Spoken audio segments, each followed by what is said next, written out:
The Book of Jasher, Chapter 71.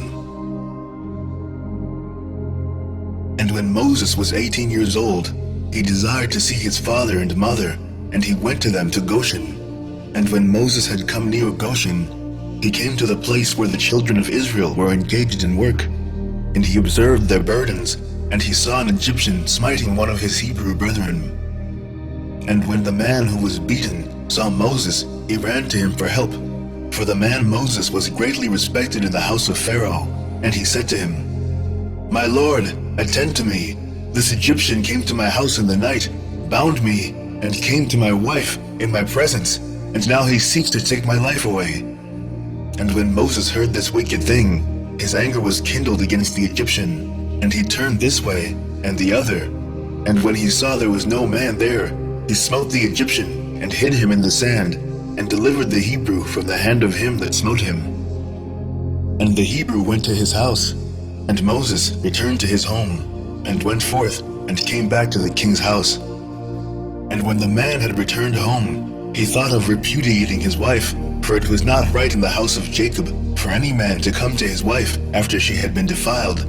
And the woman went and told her brothers, and the woman's brothers sought to slay him, and he fled to his house and escaped.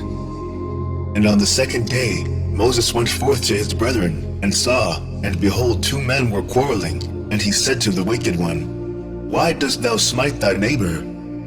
And he answered him and said to him, "Who has set thee for a prince and judge over us? Dost thou think to slay me as thou didst slay the Egyptian?" And Moses was afraid, and he said, "Surely the thing is known." And Pharaoh heard of this affair, and he ordered Moses to be slain. So God sent his angel, and he appeared unto Pharaoh in the likeness of a captain of the guard. And the angel of the Lord took the sword from the hand of the captain of the guard, and took his head off with it. For the likeness of the captain of the guard was turned into the likeness of Moses. And the angel of the Lord took hold of the right hand of Moses, and brought him forth from Egypt. And he placed him from without the borders of Egypt, a distance of 40 days' journey. And Aaron and his brother alone remained in the land of Egypt. And he prophesied to the children of Israel, saying, "Thus says the Lord God of your ancestors, throw away each man the abominations of his eyes, and do not defile yourselves with the idols of Egypt." And the children of Israel rebelled and would not hearken to Aaron at that time. And the Lord thought to destroy them, were it not that the Lord remembered the covenant which he had made with Abraham, Isaac, and Jacob. In those days, the hand of Pharaoh continued to be severe against the children of Israel, and he crushed and oppressed them until the time when God sent forth his word and took notice of them. Chapter 72.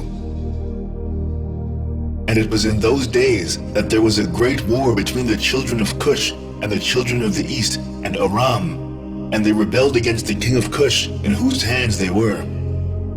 So Cacainus, king of Cush, went forth with all the children of Cush, a people numerous as the sand, and he went to fight against Aram and the children of the east, to bring them under subjection. And when Cacainus went out, he left Balaam the magician with his 2 sons to guard the city, and the lowest sort of the people of the land. So Cacainus went forth to Aram and the children of the east, and he fought against them and smote them, and they all fell down wounded before Cacainus and his people. And he took many of them captives, and he brought them under subjection as at first, and he encamped upon their land to take tribute from them as usual. And Balaam the son of Beor, when the king of Cush had left him to guard the city and the poor of the city, he rose up and advised with the people of the land to rebel against King Cacainus, not to let him enter the city when he should come home. And the people of the land hearkened to him, and they swore to him, and made him king over them, and his 2 sons for captains of the army. So they rose up and raised the walls of the city at the 2 corners, and they built an exceeding strong building. And at the 3rd corner they dug ditches without number between the city and the river which surrounded the whole land of Cush, and they made the waters of the river burst forth there. At the 4th corner they collected numerous serpents by their incantations and enchantments, and they fortified the city and dwelt therein, and no one went out or in before them. And Cacainus fought against Aram and the children of the east, and he subdued them as before, and they gave him their usual tribute, and he went and returned to his land. And when Cacainus, the king of Cush, approached his city, and all the captains of the forces with him, they lifted up their eyes and saw that the walls of the city were built up and greatly elevated, so the men were astonished at this. And they said to one another, "It is because they saw that we were delayed in battle, and were greatly afraid of us. Therefore have they done this thing, and raised the city walls, and fortified them, so that the kings of Canaan might not come in battle against them."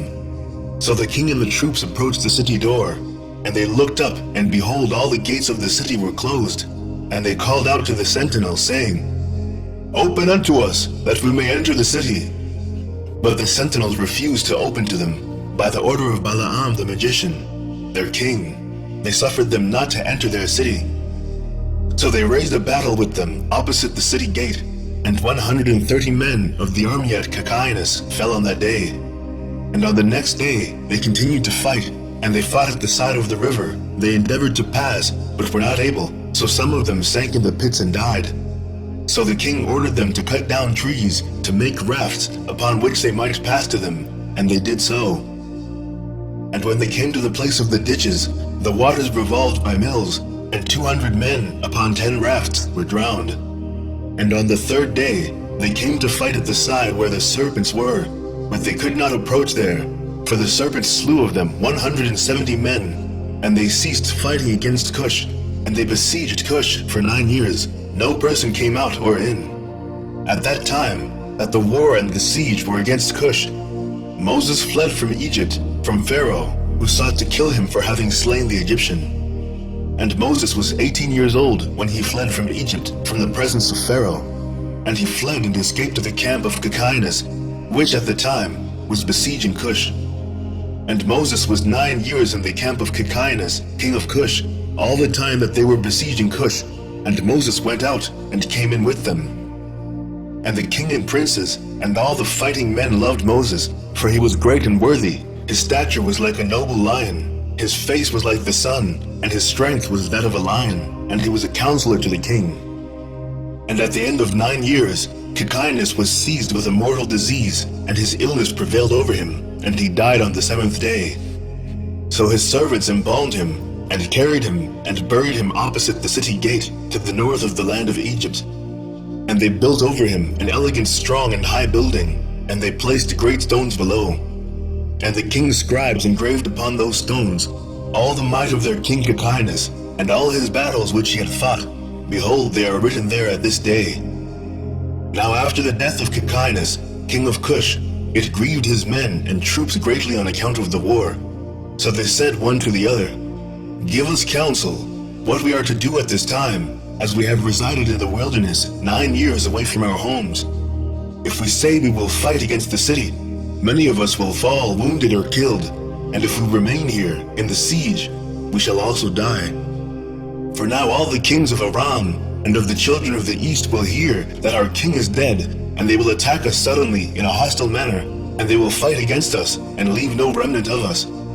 Now therefore, let us go and make a king over us, and let us remain in the siege until the city is delivered up to us." And they wished to choose on that day a man for king from the army of Cacainus, and they found no object of their choice like Moses to reign over them.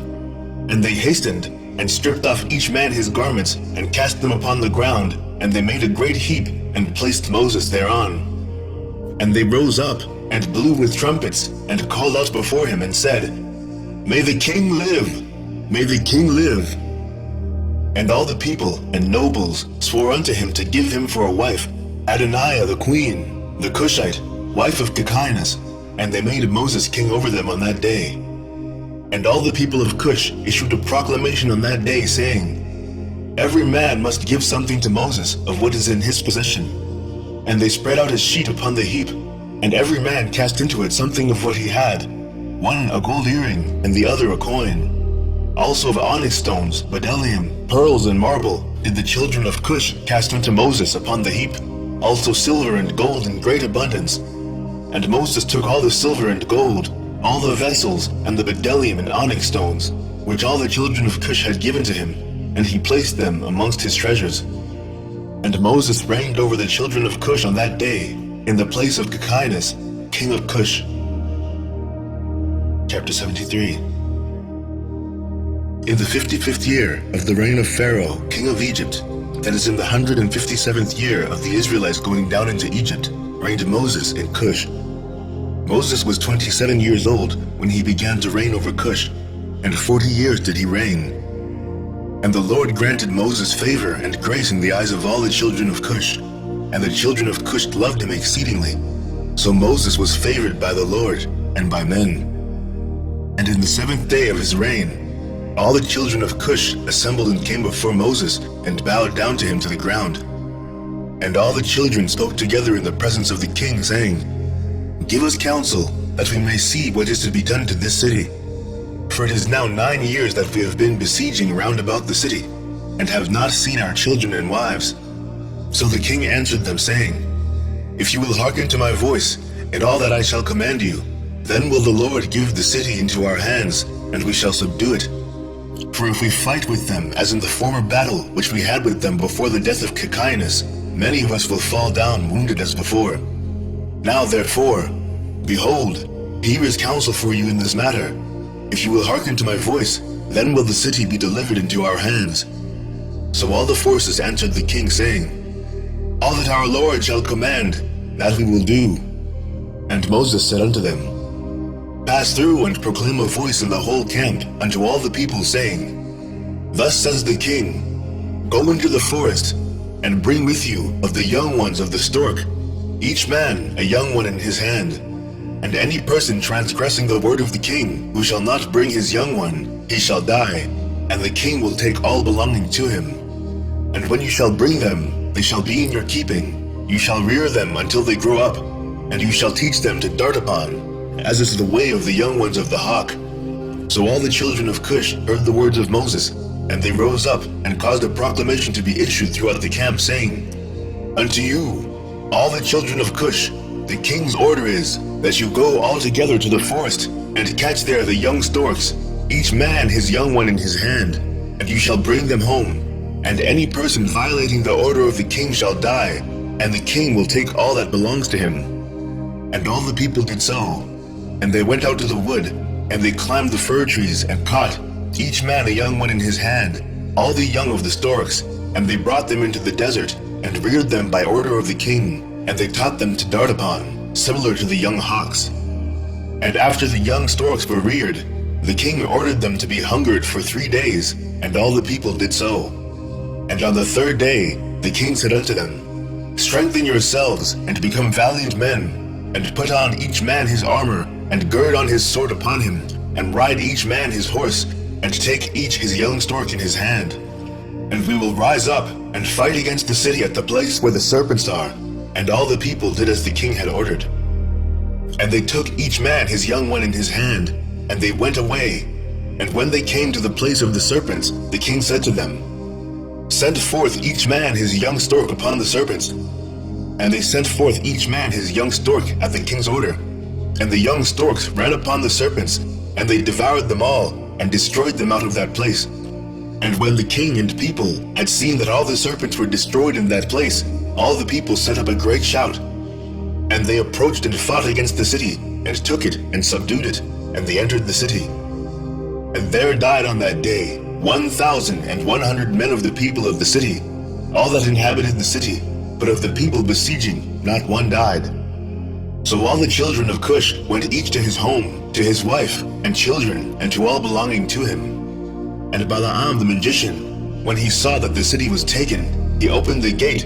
He and his 2 sons and 8 brothers fled and returned to Egypt, to Pharaoh king of Egypt. They are the sorcerers and the magicians who are mentioned in the book of the law, standing against Moses when the Lord brought the plagues upon Egypt.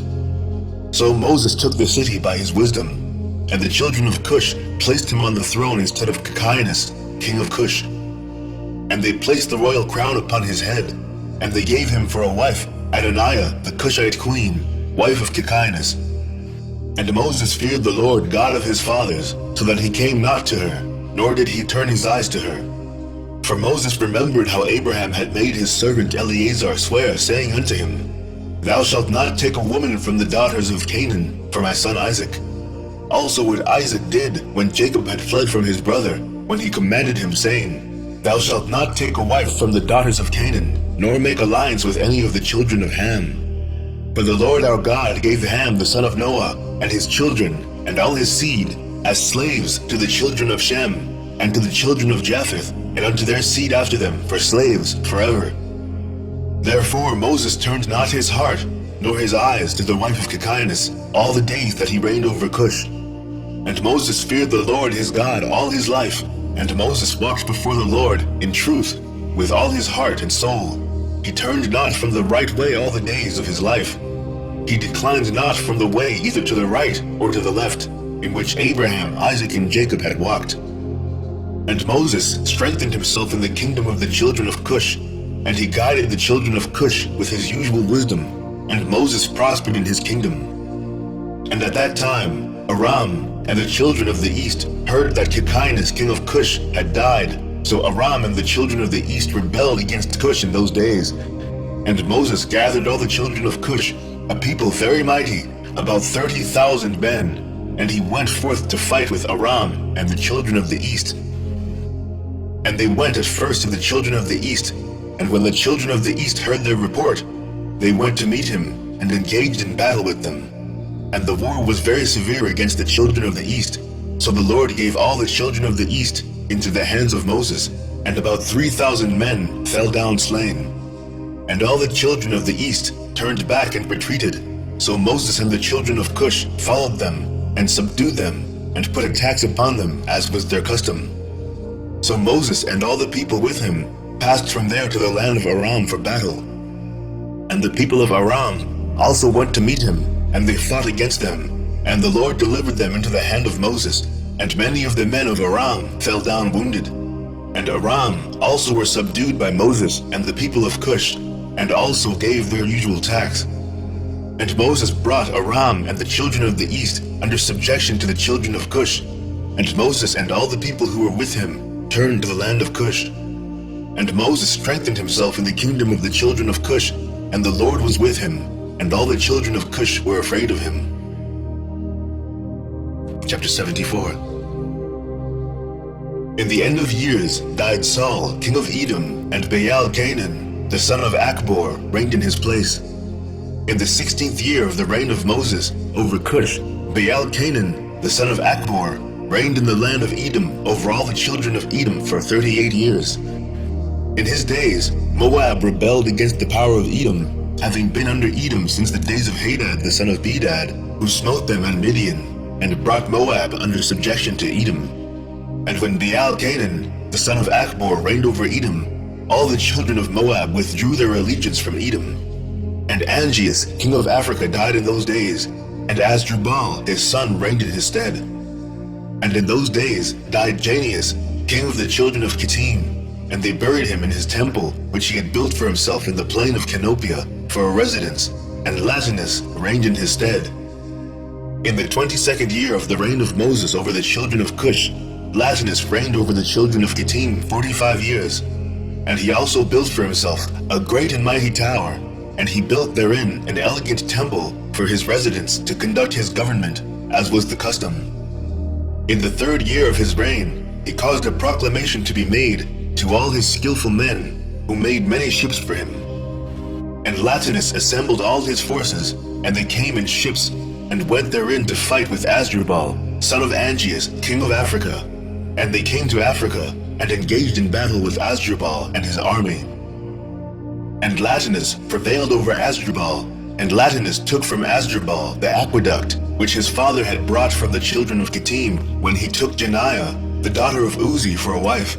So Latinus overthrew the bridge of the aqueduct, and smote the whole army of Asdrubal, a severe blow.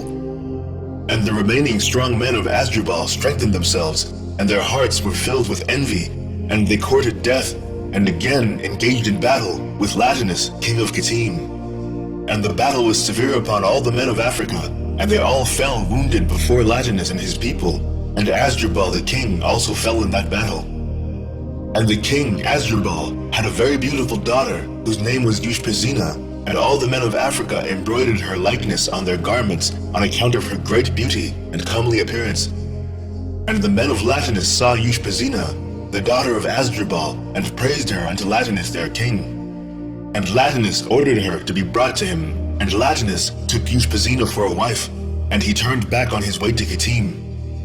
And it was after the death of Asdrubal, son of Angeas, when Latinus had turned back to his land from the battle, that all the inhabitants of Africa rose up and took Anibal, the son of Angeas, the younger brother of Asdrubal, and made him king at his brother over the whole land of Africa.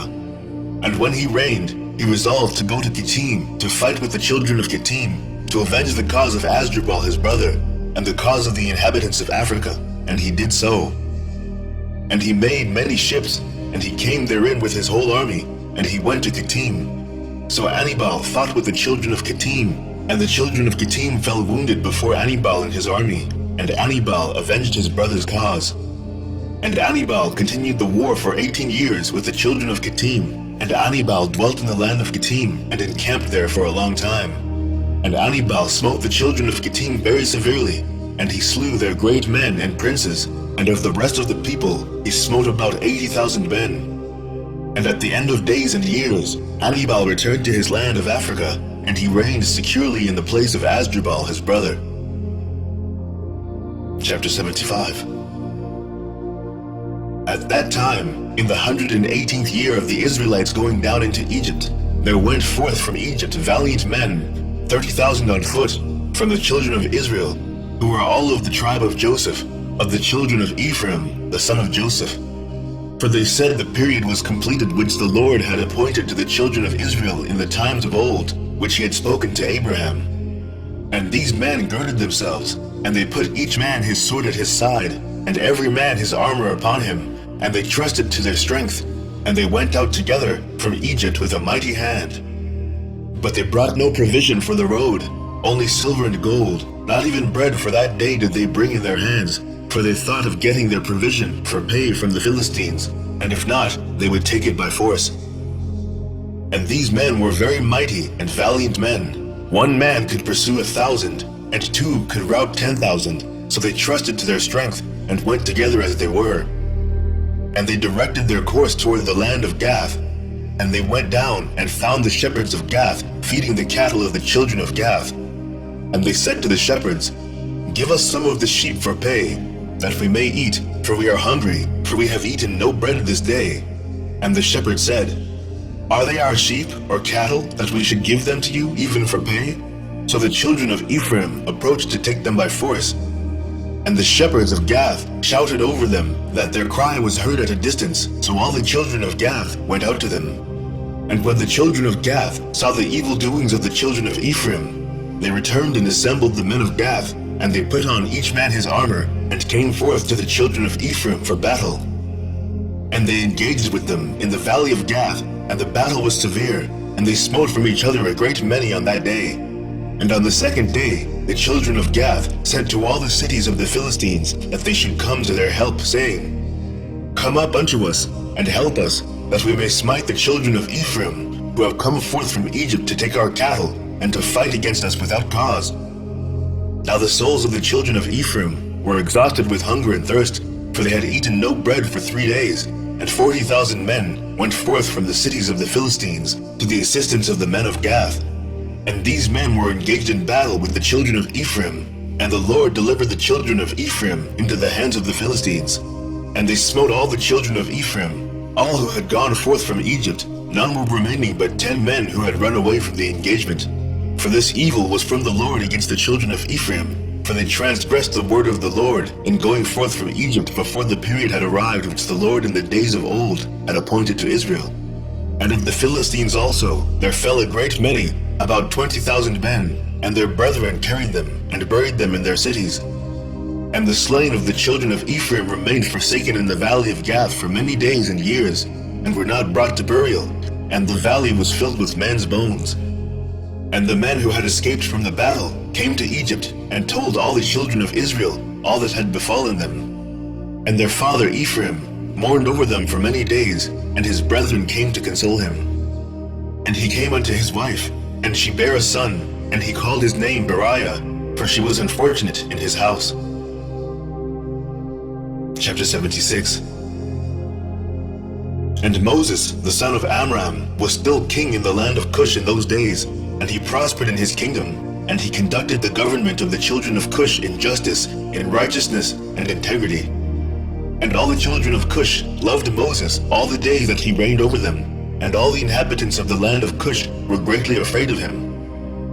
And in the 40th year of the reign of Moses over Cush, Moses was sitting on the royal throne, whilst Adoniah, the queen, was before him, and all the nobles were sitting around him.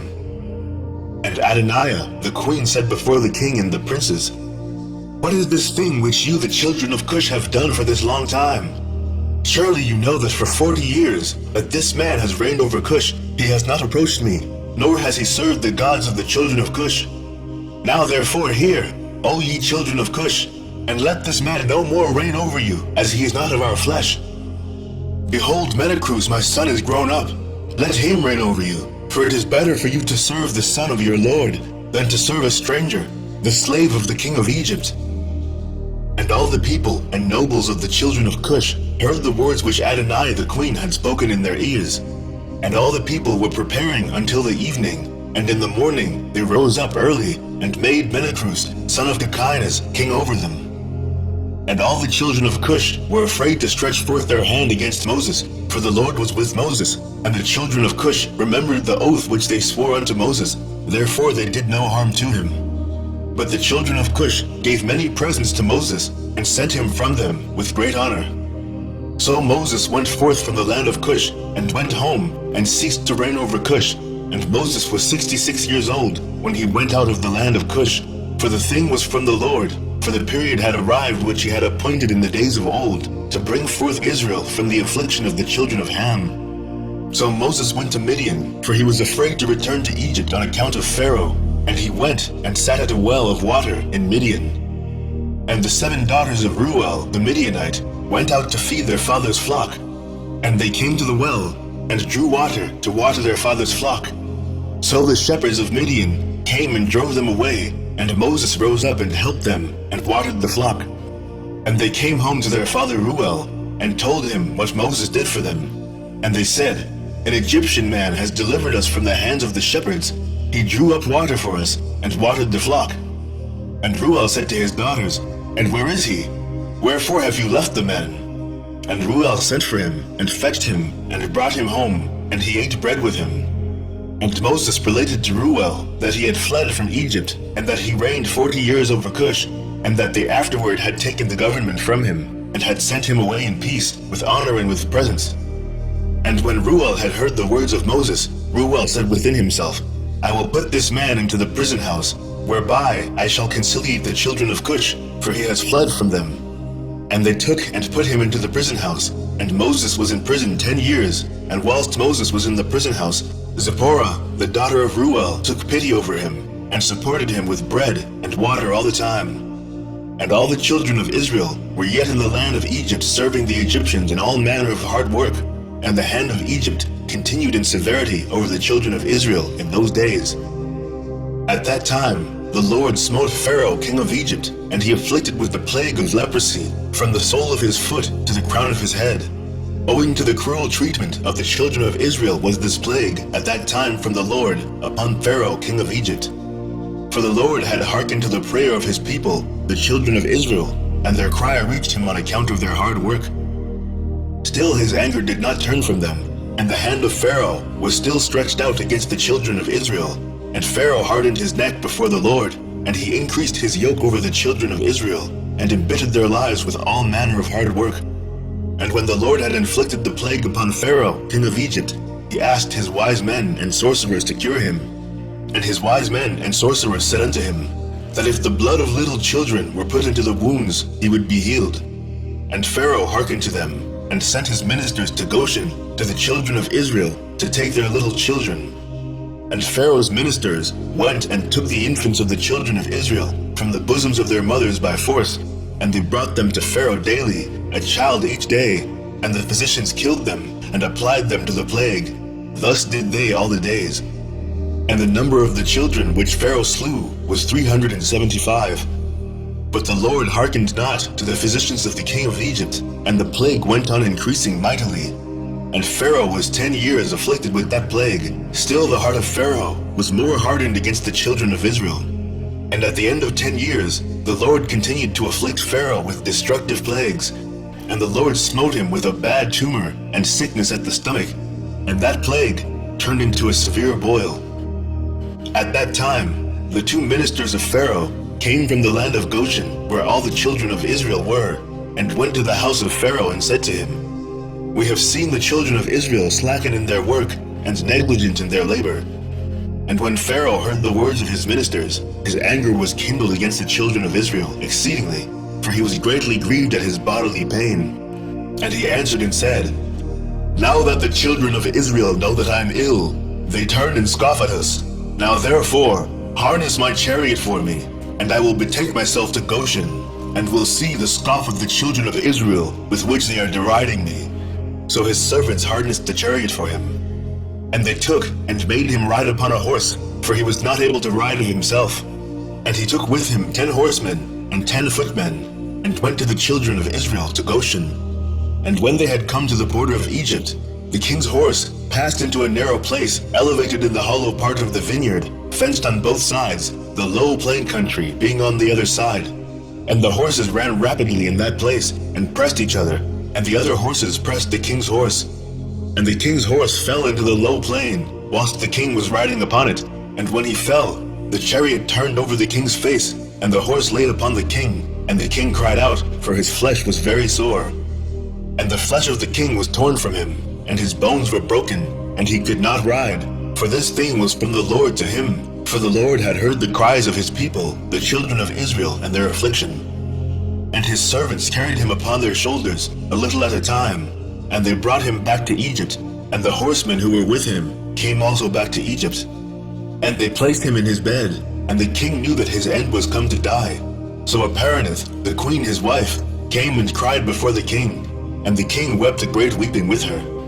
And all his nobles and servants came on that day, and saw the king in that affliction, and wept a great weeping with him.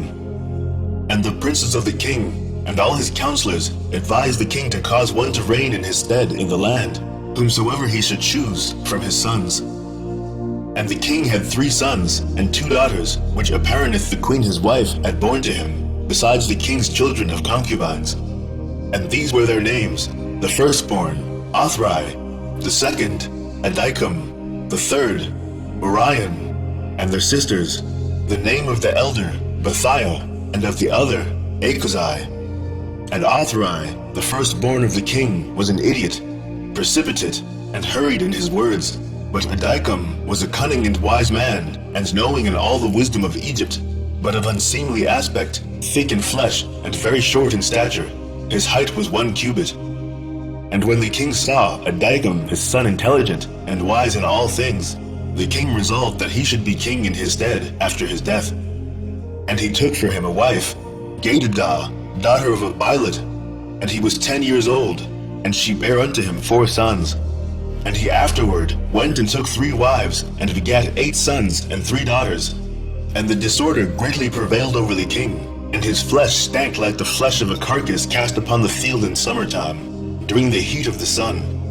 And when the king saw that his sickness had greatly strengthened itself over him, he ordered his son Adikam to be brought to him, and they made him king over the land in his place. And at the end of 3 years, the king died in shame, disgrace, and disgust. And his servants carried him and buried him in the sepulchre of the kings of Egypt in Zoan, Mitzrayim. But they embalmed him, not as was usual with kings, for his flesh was putrid, and they could not approach to embalm him on account of the stench, so they buried him in haste. For this evil was from the Lord to him, for the Lord had requited him evil for the evil which in his days he had done to Israel. And he died with terror and with shame, and his son Adikam reigned in his place. Chapter 77.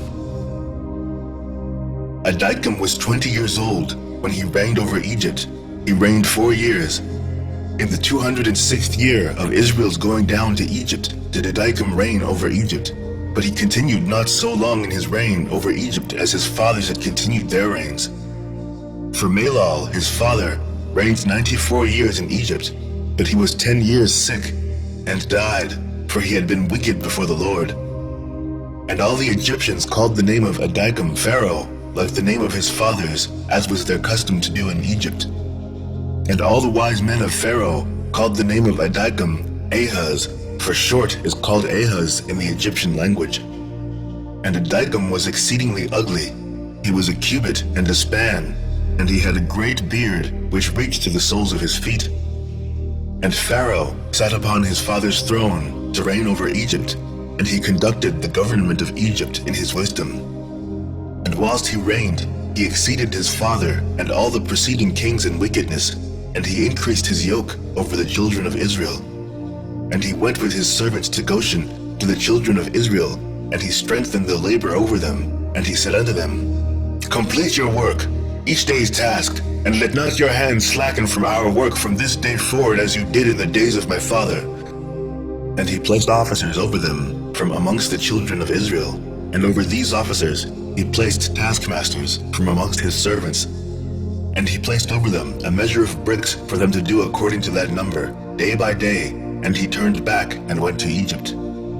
At that time, the taskmasters of Pharaoh ordered the officers of the children of Israel according to the command of Pharaoh, saying, Thus says Pharaoh, Do your work each day, and finish your task, and observe the daily measure of bricks, diminish not anything. And it shall come to pass that if you are deficient in your daily bricks, I will put your young children in their stead. And the taskmasters of Egypt did so in those days as Pharaoh had ordered them. And whenever any deficiency was found in the children of Israel's measure of their daily bricks, the taskmasters of Pharaoh would go to the wives of the children of Israel, and take infants of the children of Israel to the number of bricks deficient. They would take them by force from their mothers' laps, and put them in the building instead of the bricks, whilst their fathers and mothers were crying over them, and weeping when they heard the weeping voices of their infants in the wall of the building. And the taskmasters prevailed over Israel, that the Israelites should place their children in the building, so that a man placed his son in the wall and put mortar over him, whilst his eyes wept over him, and his tears ran down upon his child. And the taskmasters of Egypt did so to the babes of Israel for many days, and no one pitied or had compassion over the babes of the children of Israel. And the number of all the children killed in the building was 270, some whom they had built upon instead of the bricks which had been left deficient by their fathers, and some whom they had drawn out dead from the building. And the labor imposed upon the children of Israel in the days of Adikam exceeded in hardship that which they performed in the days of his father. And the children of Israel sighed every day on account of their heavy work, for they had said to themselves, Behold, when Pharaoh shall die, his son will rise up and lighten our work. But they increased the latter work more than the former, and the children of Israel sighed at this, and their cry ascended to God on account of their labor. And God heard the voice of the children of Israel and their cry in those days, and God remembered to them his covenant which he had made with Abraham, Isaac, and Jacob. And God saw the burden of the children of Israel and their heavy work in those days, and he determined to deliver them. And Moses, the son of Amram, was still confined in the dungeon in those days, in the house of Reuel the Midianite, and Zipporah, the daughter of Reuel, did support him with food secretly day by day. And Moses was confined in the dungeon in the house of Reuel for 10 years. And at the end of 10 years, which was the first year of the reign of Pharaoh over Egypt in the place of his father, Zipporah said to her father Reuel, No person inquires or seeks after the Hebrew man, whom thou didst bind in prison now 10 years. Now therefore, if it seem good in thy sight, let us send and see whether he is living or dead. But her father knew not that she had supported him.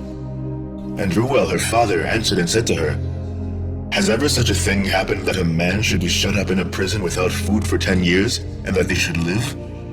And Zipporah answered her father, saying, Surely thou hast heard that the God of the Hebrews is great and awful, and does wonders for them at all times. He it was who delivered Abraham from Ur of the Chaldeans, and Isaac from the sword of his father, and Jacob from the angel of the Lord, who wrestled with him at the ford of Jabbok.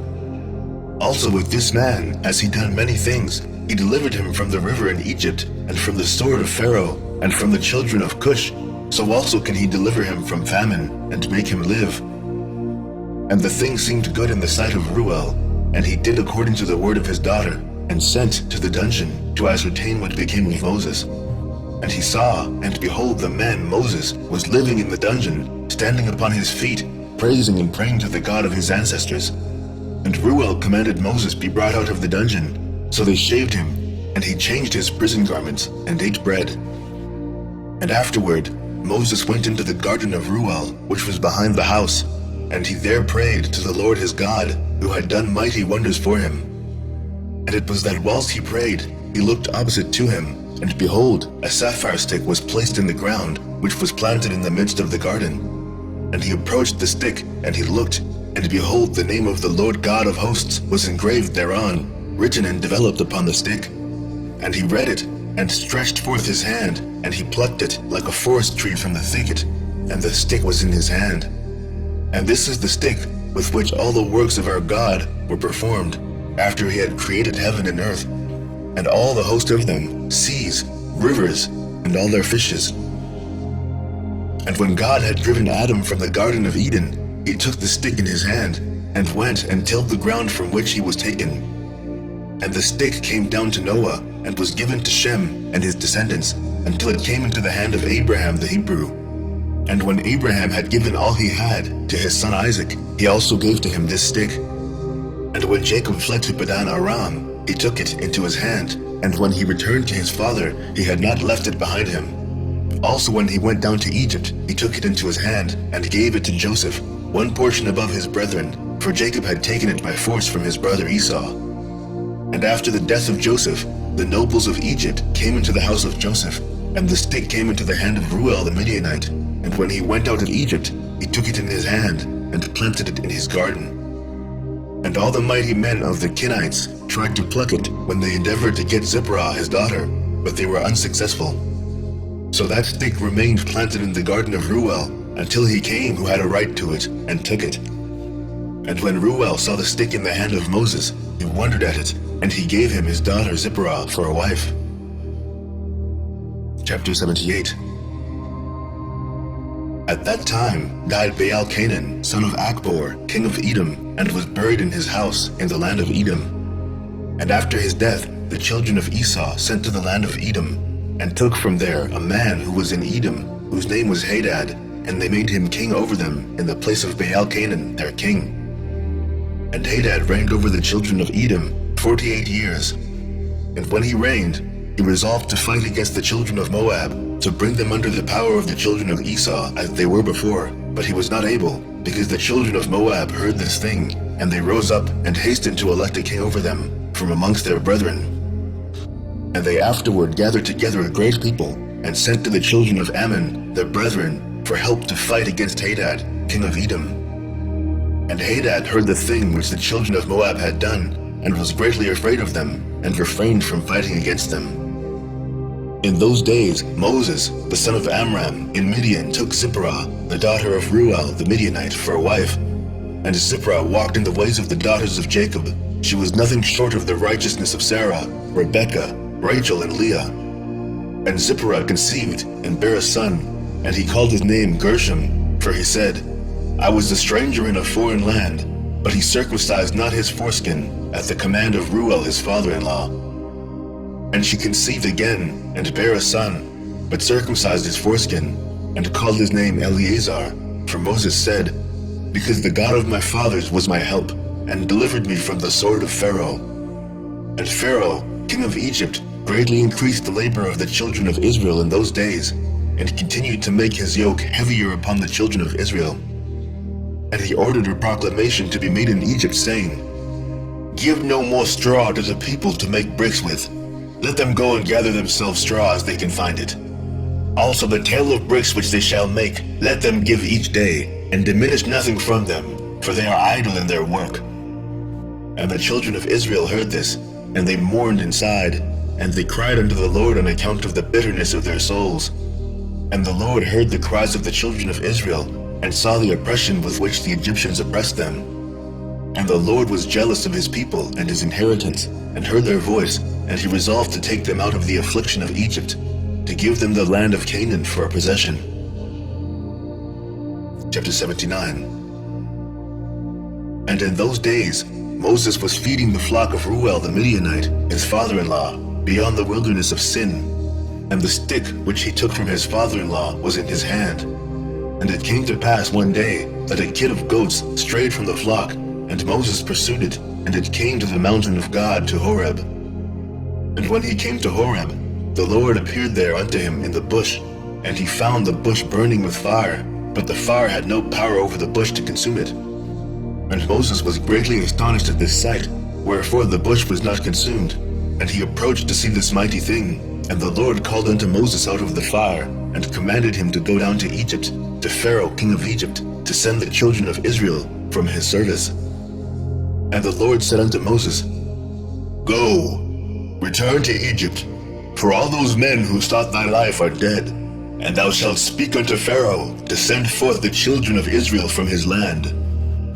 And the Lord showed him to do signs and wonders in Egypt before the eyes of Pharaoh and the eyes of his subjects, in order that they might believe that the Lord had sent him. And Moses hearkened to all that the Lord had commanded him, and he returned to his father-in-law and told him the thing. And Reuel said to him, Go in peace. And Moses rose up to go to Egypt, and he took his wife and sons with him. And he was at an inn in the road, and an angel of God came down and sought an occasion against him. And he wished to kill him on account of his firstborn son, because he had not circumcised him, and had transgressed the covenant which the Lord had made with Abraham. For Moses had hearkened to the words of his father-in-law, which he had spoken to him, not to circumcise his firstborn son. Therefore he circumcised him not. And Zipporah saw the angel of the Lord seeking an occasion against Moses, and she knew that this thing was owing to his not having circumcised her son Gershom. And Zipporah hastened and took of the sharp rock stones that were there, and she circumcised her son, and delivered her husband and her son from the hand of the angel of the Lord. And Aaron, the son of Amram, the brother of Moses, was in Egypt, walking at the riverside on that day. And the Lord appeared to him in that place, and he said to him, Go now toward Moses in the wilderness. And he went and met him in the mountain of God, and he kissed him. And Aaron lifted up his eyes, and saw Zipporah, the wife of Moses, and her children. And he said to Moses, Who are these unto thee? And Moses said unto him, They are my wife and sons, which God gave to me in Midian. And the thing grieved Aaron on account of the woman and her children. And Aaron said to Moses, Send away the woman and her children, that they may go to her father's house. And Moses hearkened to the words of Aaron, and did so. And Zipporah returned with her children, and they went to the house of Reuel, and remained there until the time arrived when the Lord had visited his people, and brought them forth from Egypt from the hand of Pharaoh. And Moses and Aaron came to Egypt to the community of the children of Israel, and they spoke to them all the words of the Lord, and the people rejoiced in exceeding great rejoicing. And Moses and Aaron rose up early on the next day, and they went to the house of Pharaoh, and they took in their hands the stake of God. And when they came to the king's gate, 2 young lions were confined there with iron instruments, and no person went out or came in before them, unless those whom the king ordered to come, where the conjurers came and withdrew the lions by their incantations, and this brought them to the king. And Moses hastened and lifted up the stake upon the lions, and he loosed them, and Moses and Aaron came into the king's house. The lions also came with them in joy, and they followed them, and rejoiced as a dog rejoices over his master when he comes from the field. And when Pharaoh saw this thing, he was astonished at it, and he was greatly terrified at the report, for their appearance was like the appearance of the children of God. And Pharaoh said to Moses, What do you require? And they answered him, saying, The Lord God of the Hebrews has sent us to thee, to say, Send forth my people, that they may serve me. And when Pharaoh heard their words, he was greatly terrified before them, and he said to them, Go today and come back to me tomorrow. And they did according to the word of the king. And when they had gone, Pharaoh sent for Balaam the magician, and to Jannes and Jambres his sons, and to all the magicians and conjurers and counselors which belonged to the king. And they all came and sat before the king. And the king told them all the words which Moses and his brother Aaron had spoken to him. And the magicians said to the king, But how came the men to thee, on account of the lions which were confined at the gate? And the king said, Because they lifted up their rod against the lions and loosed them, and came to me. And the lions also rejoiced at them, as a dog rejoices to meet his master. And Balaam, the son of Beor, the magician, answered the king, saying, These are none else than magicians like ourselves. Now therefore, send for them, and let them come, and we will try them. And the king did so. And in the morning, Pharaoh sent for Moses and Aaron to come before the king. And they took the rod of God, and came to the king and spoke to him, saying, Thus said the Lord God of the Hebrews, Send my people that they may serve me. And the king said to them, But who will believe you that you are the messengers of God, and that you come to me by his order? Now therefore, give a wonder or a sign in this matter, and then the words which you speak will be believed. And Aaron hastened and threw the rod out of his hand before Pharaoh and before his servants, and the rod turned into a serpent. And the sorcerers saw this, and they cast each man his rod upon the ground, and they became serpents. And the serpent of Aaron's rod lifted up its head, and opened its mouth to swallow the rods of the magicians. And Balaam the magician answered and said, This thing has been from the days of old that a serpent should swallow its fellow, and that living things devour each other. Now therefore, restore it to a rod as it was at first, and we will also restore our rods as they were at first.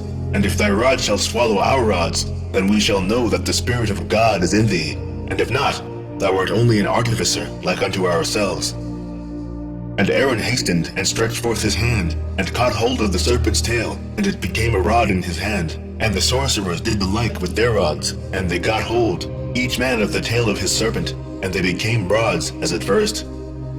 And when they were restored to rods, the rod of Aaron swallowed up their rods. And when the king saw this thing, he ordered the book of records that related to the kings of Egypt to be brought. And they brought the book of records, the chronicles of the kings of Egypt, in which all the idols of Egypt were inscribed. For they thought of finding therein the name of Ahiah, but they found it not. And Pharaoh said to Moses and Aaron, Behold, I have not found the name of your God written in this book, and his name I know not. And the counselors and wise men answered the king, We have heard that the God of the Hebrews is the son of the wise, the son of ancient kings. And Pharaoh turned to Moses and Aaron and said to them, I know not the Lord whom you have declared, neither will I send his people. And they answered and said to the king, The Lord God of gods is his name, and he proclaimed his name over us from the days of our ancestors, and sent us, saying, Go to Pharaoh and say unto him, Send my people that they may serve me. Now therefore send us, that we may take a journey for 3 days in the wilderness, and there may sacrifice to him. For from the days of our going down to Egypt, he has not taken from our hands either burnt offering, oblation, or sacrifice. And if thou wilt not send us, his anger will be kindled against thee, and he will smite Egypt, either with the plague or with the sword. And Pharaoh said unto them, Tell me now his power and his might. And they said to him, He created the heaven and the earth, the seas and all their fishes. He formed the light, created the darkness, caused rain upon the earth and watered it, and made the herbage and grass to sprout. He created man and beast, and the animals of the forest, the birds of the air, and the fish of the sea, and by his mouth they live and die.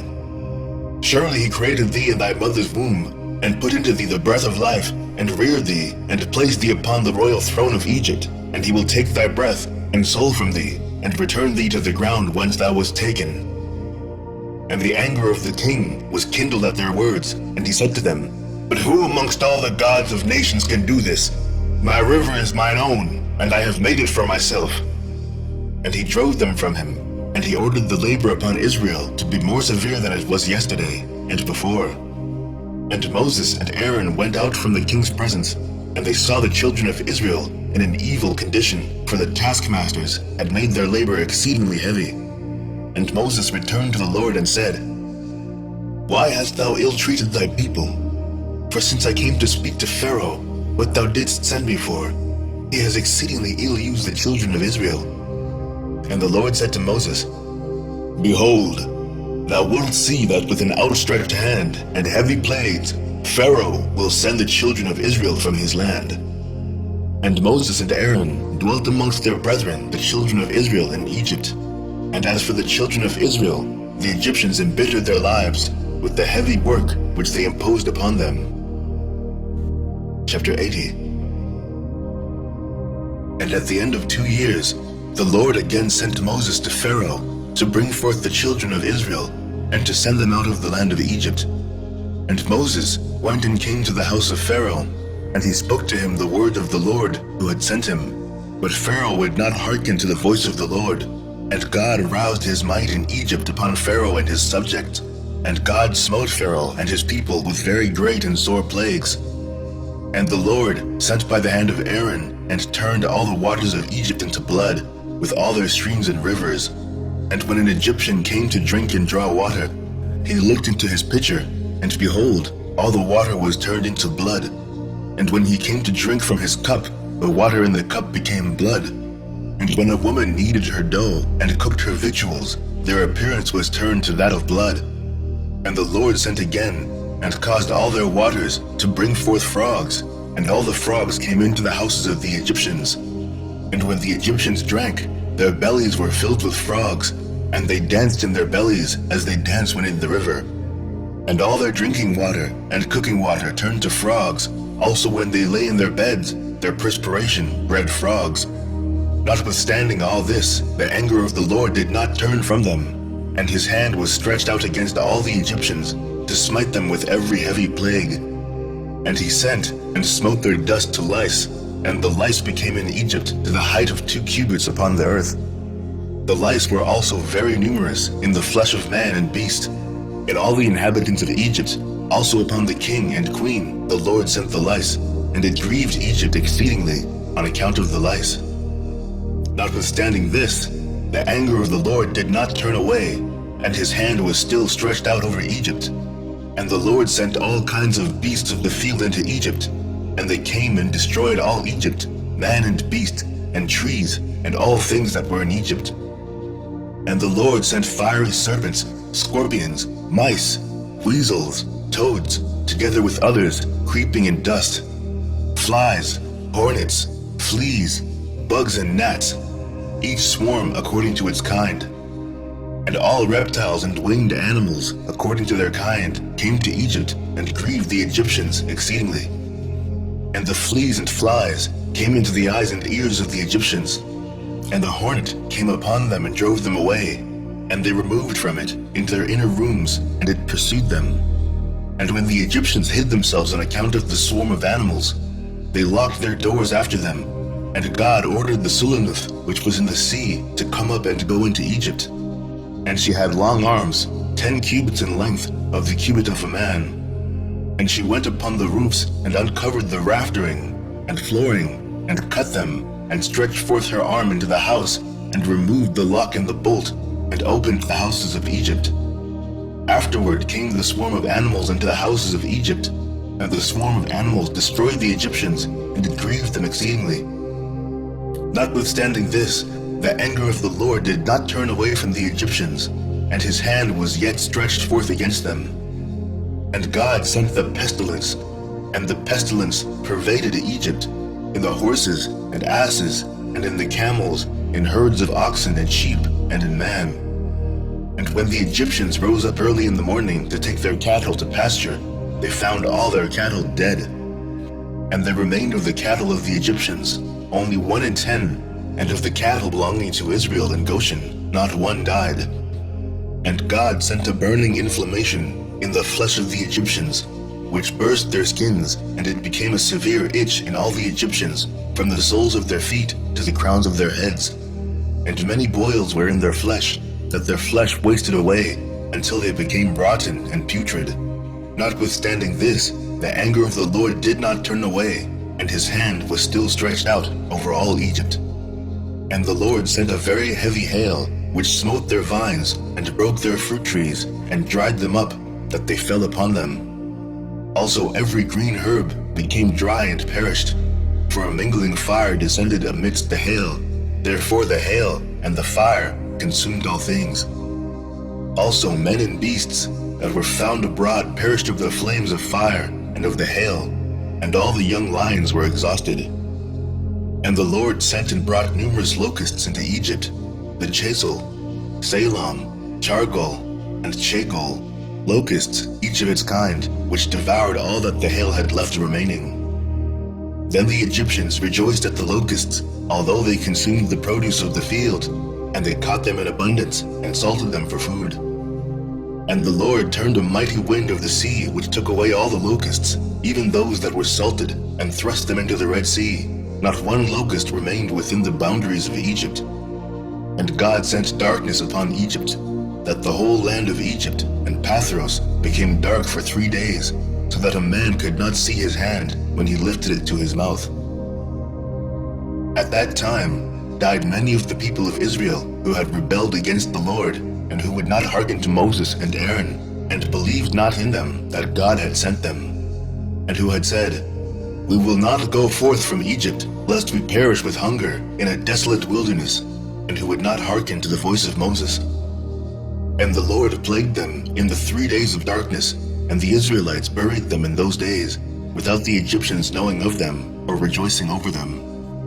And the darkness was very great in Egypt for 3 days, and any person who was standing when the darkness came remained standing in his place, and he that was sitting remained sitting, and he that was lying continued lying in the same state, and he that was walking remained sitting upon the ground in the same spot.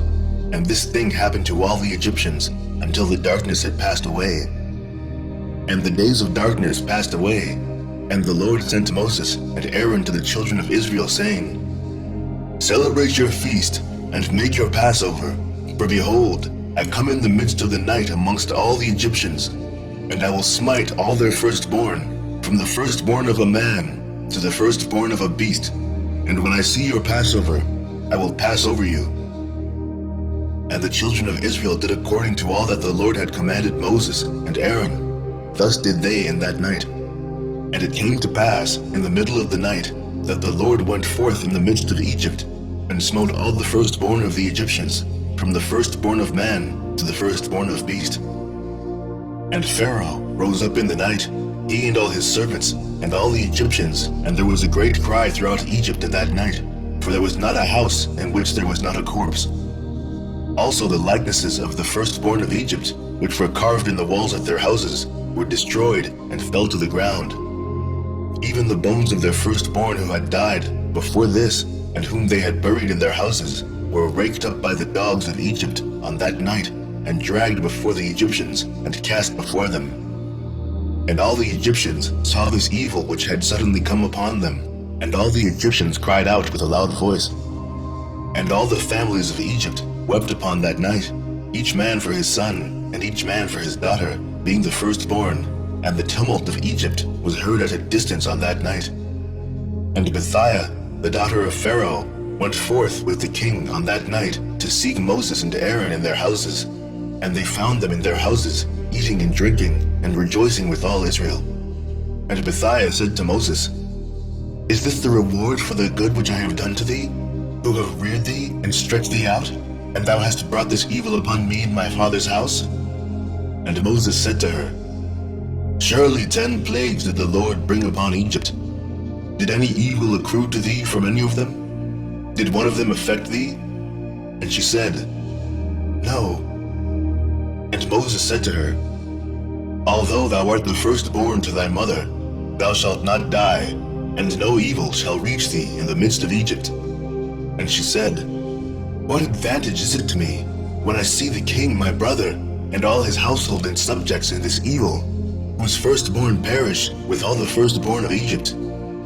And Moses said to her, "Surely thy brother and his household and subjects, the families of Egypt, would not hearken to the words of the Lord. Therefore did this evil come upon them."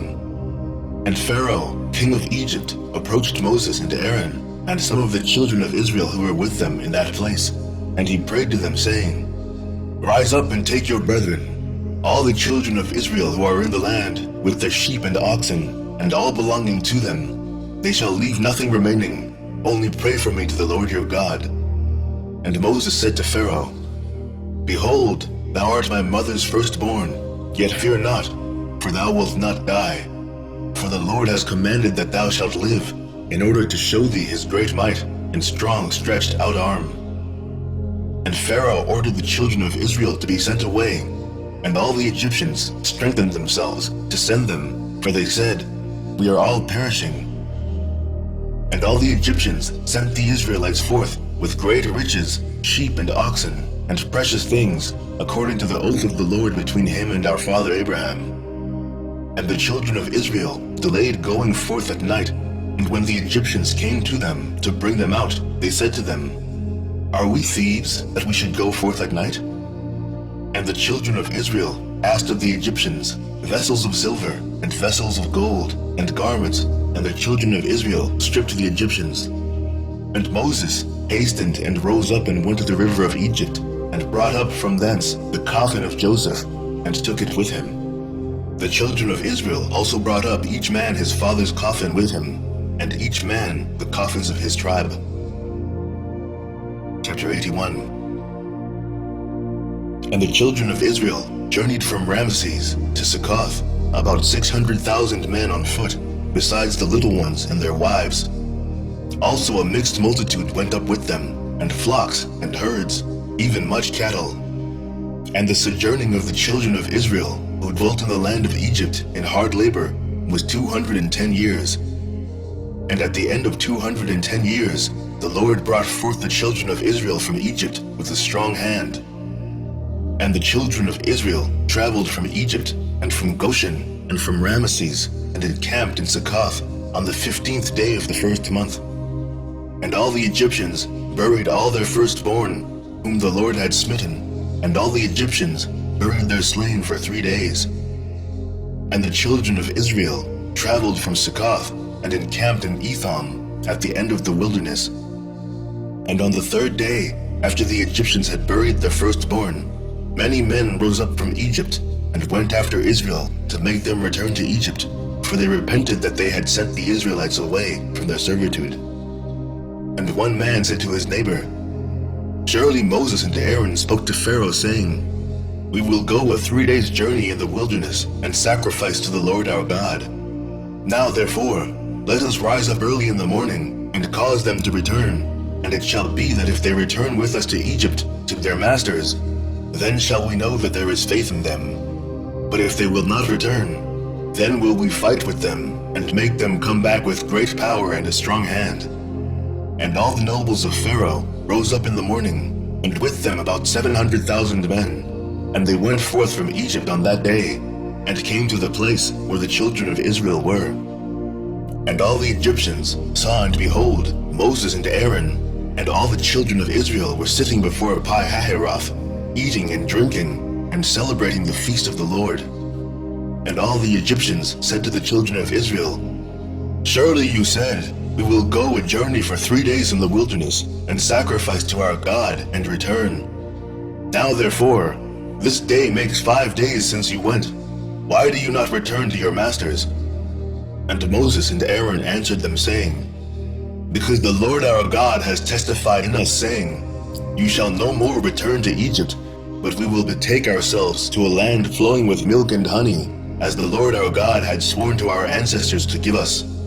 And when the nobles of Egypt saw that the children of Israel did not hearken to them to return to Egypt, they girded themselves to fight with Israel. And the Lord strengthened the hearts of the children of Israel over the Egyptians, that they gave them a severe beating, and the battle was sore upon the Egyptians, and all the Egyptians fled from before the children of Israel, for many of them perished by the hand of Israel. And the nobles of Pharaoh went to Egypt and told Pharaoh, saying, 'The children of Israel have fled, and will no more return to Egypt.' And in this manner did Moses and Aaron speak to us. And Pharaoh heard this thing, and his heart and the hearts of all his subjects were turned against Israel. And they repented that they had sent Israel. And all the Egyptians advised Pharaoh to pursue the children of Israel, to make them come back to their burdens. And they said each man to his brother, 'What is this which we have done, that we have sent Israel from our servitude?' And the Lord strengthened the hearts of all the Egyptians to pursue the Israelites, for the Lord desired to overthrow the Egyptians in the Red Sea. And Pharaoh rose up and harnessed his chariot, and he ordered all the Egyptians to assemble. Not one man was left excepting the little ones and the women. And all the Egyptians went forth with Pharaoh to pursue the children of Israel. And the camp of Egypt was an exceedingly large and heavy camp, about 100,000 men. And the whole of this camp went and pursued the children of Israel to bring them back to Egypt, and they reached them encamping by the Red Sea. And the children of Israel lifted up their eyes and beheld all the Egyptians pursuing them. And the children of Israel were greatly terrified at them. And the children of Israel cried to the Lord. And on account of the Egyptians, the children of Israel divided themselves into 4 divisions, and they were divided in their opinions, for they were afraid of the Egyptians, and Moses spoke to each of them. The first division was of the children of Reuben, Simeon, and Issachar, and they resolved to cast themselves into the sea, for they were exceedingly afraid of the Egyptians. And Moses said to them, "Fear not, stand still, and see the salvation of the Lord which he will effect this day for you." The second division was of the children of Zebulun, Benjamin, and Naphtali, and they resolved to go back to Egypt with the Egyptians. And Moses said to them, "Fear not, for as you have seen the Egyptians this day, so shall you see them no more forever." The third division was of the children of Judah and Joseph, and they resolved to go to meet the Egyptians to fight with them. And Moses said to them, "Stand in your places, for the Lord will fight for you, and you shall remain silent." And the fourth division was the children of Levi, Gad, and Asher, and they resolved to go into the midst of the Egyptians to confound them. And Moses said to them, "Remain in your stations, and fear not, only call unto you the Lord, that he may save you out of their hands." After this, Moses rose up from amidst the people, and he prayed to the Lord and said, "O Lord, God of the whole earth, save now thy people, whom thou didst bring forth from Egypt, and let not the Egyptians boast that power and might are theirs." So the Lord said to Moses, "Why dost thou cry unto me? Speak to the children of Israel, that they shall proceed, and do thou stretch out thy rod upon the sea and divide it, and the children of Israel shall pass through it." And Moses did so, and he lifted up his rod upon the sea and divided it. And the waters of the sea were divided into 12 parts, and the children of Israel passed through on foot with shoes, as a man would pass through a prepared road. And the Lord manifested to the children of Israel his wonders in Egypt and in the sea by the hand of Moses and Aaron. And when the children of Israel had entered the sea, the Egyptians came after them, and the waters of the sea resumed upon them, and they all sank in the water, and not one man was left excepting Pharaoh, who gave thanks to the Lord and believed in him. Therefore the Lord did not cause him to perish at that time with the Egyptians. And the Lord ordered an angel to take him from amongst the Egyptians, who cast him upon the land of Nineveh, and he reigned over it for a long time. And on that day the Lord saved Israel from the hand of Egypt, and all the children of Israel saw that the Egyptians had perished, and they beheld the great hand of the Lord in what he had performed in Egypt and in the sea. Then sang Moses and the children of Israel this song unto the Lord on the day when the Lord caused the Egyptians to fall before them. And all Israel sang in concert, saying, "I will sing to the Lord, for he is greatly exalted. The horse and his rider has he cast into the sea. Behold, it is written in the book of the law of God." After this, the children of Israel proceeded on their journey and encamped in Marah. And the Lord gave to the children of Israel statutes and judgments in that place in Marah. And the Lord commanded the children of Israel to walk in all his ways and to serve him. And they journeyed from Marah and came to Elim, and in Elim were 12 springs of water and 70 date trees, and the children encamped there by the waters. And they journeyed from Elim and came to the wilderness of Sin on the 15th day of the 2nd month after their departure from Egypt. At that time the Lord gave the manna to the children of Israel to eat, and the Lord caused food to rain from heaven for the children of Israel day by day. And the children of Israel ate the manna for 40 years, all the days that they were in the wilderness, until they came to the land of Canaan to possess it. And they proceeded from the wilderness of Sin and encamped in Alush. And they proceeded from Alush and encamped in Rephidim. And when the children of Israel were in Rephidim, Amalek the son of Eliphaz, the son of Esau, the brother of Zepho, came to fight with Israel. And he brought with him 801,000 men, magicians and conjurers, and he prepared for battle with Israel in Rephidim. And they carried on a great and severe battle against Israel. And the Lord delivered Amalek and his people into the hands of Moses and the children of Israel, and into the hand of Joshua the son of Nun, the Ephrathite, the servant of Moses. And the children of Israel smote Amalek and his people at the edge of the sword, but the battle was very sore upon the children of Israel. And the Lord said to Moses, Write this thing as a memorial for thee in a book, and place it in the hand of Joshua, the son of Nun, thy servant.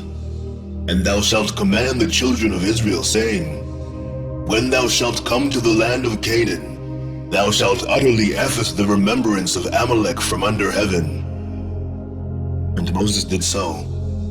And he took the book and wrote upon it these words, saying, Remember what Amalek has done to thee in the road when thou wentest forth from Egypt, who met thee in the road and smote thy rear, even those that were feeble behind thee, when thou wast faint and weary. Therefore it shall be, when the Lord thy God shall have given thee rest from all thine enemies round about in the land which the Lord thy God giveth thee for an inheritance to possess it, that thou shalt blot out the remembrance of Amalek from under heaven, thou shalt not forget it. And the king who shall have pity on Amalek, or upon his memory, or upon his seed, behold, I will require it of him, and I will cut him off from amongst his people. And Moses wrote all these things in a book, and he enjoined the children of Israel respecting all these matters. Chapter 82. And the children of Israel proceeded from Rephidim, and they encamped in the wilderness of Sinai, in the 3rd month from their going forth from Egypt. At that time came Reuel the Midianite, the father-in-law of Moses, with Zipporah, his daughter, and her 2 sons, for he had heard of the wonders of the Lord which he had done to Israel, that he had delivered them from the hand of Egypt. And Reuel came to Moses to the wilderness where he was encamped, where was the mountain of God. And Moses went forth to meet his father-in-law with great honor, and all Israel was with him. And Reuel and his children remained amongst the Israelites for many days, and Reuel knew the Lord from that day forward. And in the 3rd month from the children of Israel's departure from Egypt, on the 6th day thereof, the Lord gave to Israel the 10 commandments on Mount Sinai. And all Israel heard these commandments, and all Israel rejoiced exceedingly in the Lord on that day. And the glory of the Lord rested upon Mount Sinai, and he called to Moses, and Moses came in the midst of a cloud, and ascended the mountain. And Moses was upon the mount 40 days and 40 nights. He ate no bread, and drank no water. And the Lord instructed him in the statutes and judgments, in order to teach the children of Israel. And the Lord wrote the 10 commandments, which he had commanded the children of Israel, upon 2 tablets of stone, which he gave to Moses to command the children of Israel. And at the end of 40 days and 40 nights, when the Lord had finished speaking to Moses on Mount Sinai, then the Lord gave to Moses the tablets of stone, written with the finger of God. And when the children of Israel saw that Moses tarried to come down from the mount, they gathered round Aaron and said, As for this man Moses, we know not what has become of him. Now therefore rise up, make unto us a God, who shall go before us, so that thou shalt not die. And Aaron was greatly afraid of the people, and he ordered them to bring him gold, and he made it into a molten calf for the people. And the Lord said to Moses, before he had come down from the mount, Get thee down, for thy people, whom thou didst bring forth from Egypt, have corrupted themselves. They have made to themselves a molten calf, and have bowed down to it. Now therefore, leave me, that I may consume them from off the earth, for they are a stiff-necked people. And Moses besought the countenance of the Lord, and he prayed to the Lord for the people on account of the calf which they had made. And he afterward descended from the mount, and in his hands were the 2 tablets of stone, which God had given him to command the Israelites. And when Moses approached the camp, and saw the calf which the people had made, the anger of Moses was kindled, and he broke the tablets under the mount. And Moses came to the camp, and he took the calf, and burned it with fire, and ground it till it became fine dust, and strewed it upon the water, and gave it to the Israelites to drink. And there died of the people by the swords of each other about 3,000 men who had made the calf. And on the morrow Moses said to the people, I will go up to the Lord, peradventure I may make atonement for your sins which you have sinned to the Lord. And Moses again went up to the Lord, and he remained with the Lord 40 days and 40 nights. And during the 40 days did Moses entreat the Lord in behalf of the children of Israel. And the Lord hearkened to the prayer of Moses, and the Lord was entreated of him in behalf of Israel. Then spake the Lord to Moses, to hew 2 stone tablets, and to bring them up to the Lord, who would write upon them the 10 commandments. Now Moses did so, and he came down, and hewed the 2 tablets, and went up to Mount Sinai, to the Lord. And the Lord wrote the 10 commandments upon the tablets. And Moses remained yet with the Lord 40 days and 40 nights, and the Lord instructed him in statutes and judgments to impart to Israel. And the Lord commanded him respecting the children of Israel, that they should make a sanctuary for the Lord, that his name might rest therein. And the Lord showed him the likeness of the sanctuary, and the likeness of all its vessels. And at the end of 40 days, Moses came down from the mount, and the 2 tablets were in his hand. And Moses came to the children of Israel, and spoke to them all the words of the Lord, and he taught them laws, statutes, and judgments, which the Lord had taught him. And Moses told the children of Israel the word of the Lord, that a sanctuary should be made for him, to dwell amongst the children of Israel. And the people rejoiced greatly at all the good which the Lord had spoken to them through Moses. And they said, We will do all that the Lord has spoken to thee. And all the people rose up like one man, and they made generous offerings to the sanctuary of the Lord. And each man brought the offering of the Lord for the work of the sanctuary, and for all its service. And all the children of Israel brought each man of all that was found in his possession for the work of the sanctuary of the Lord, gold, silver, and brass, and everything that was serviceable for the sanctuary. And all the wise men who were practiced in work came and made the sanctuary of the Lord, according to all that the Lord had commanded, every man in the work which he had been practiced.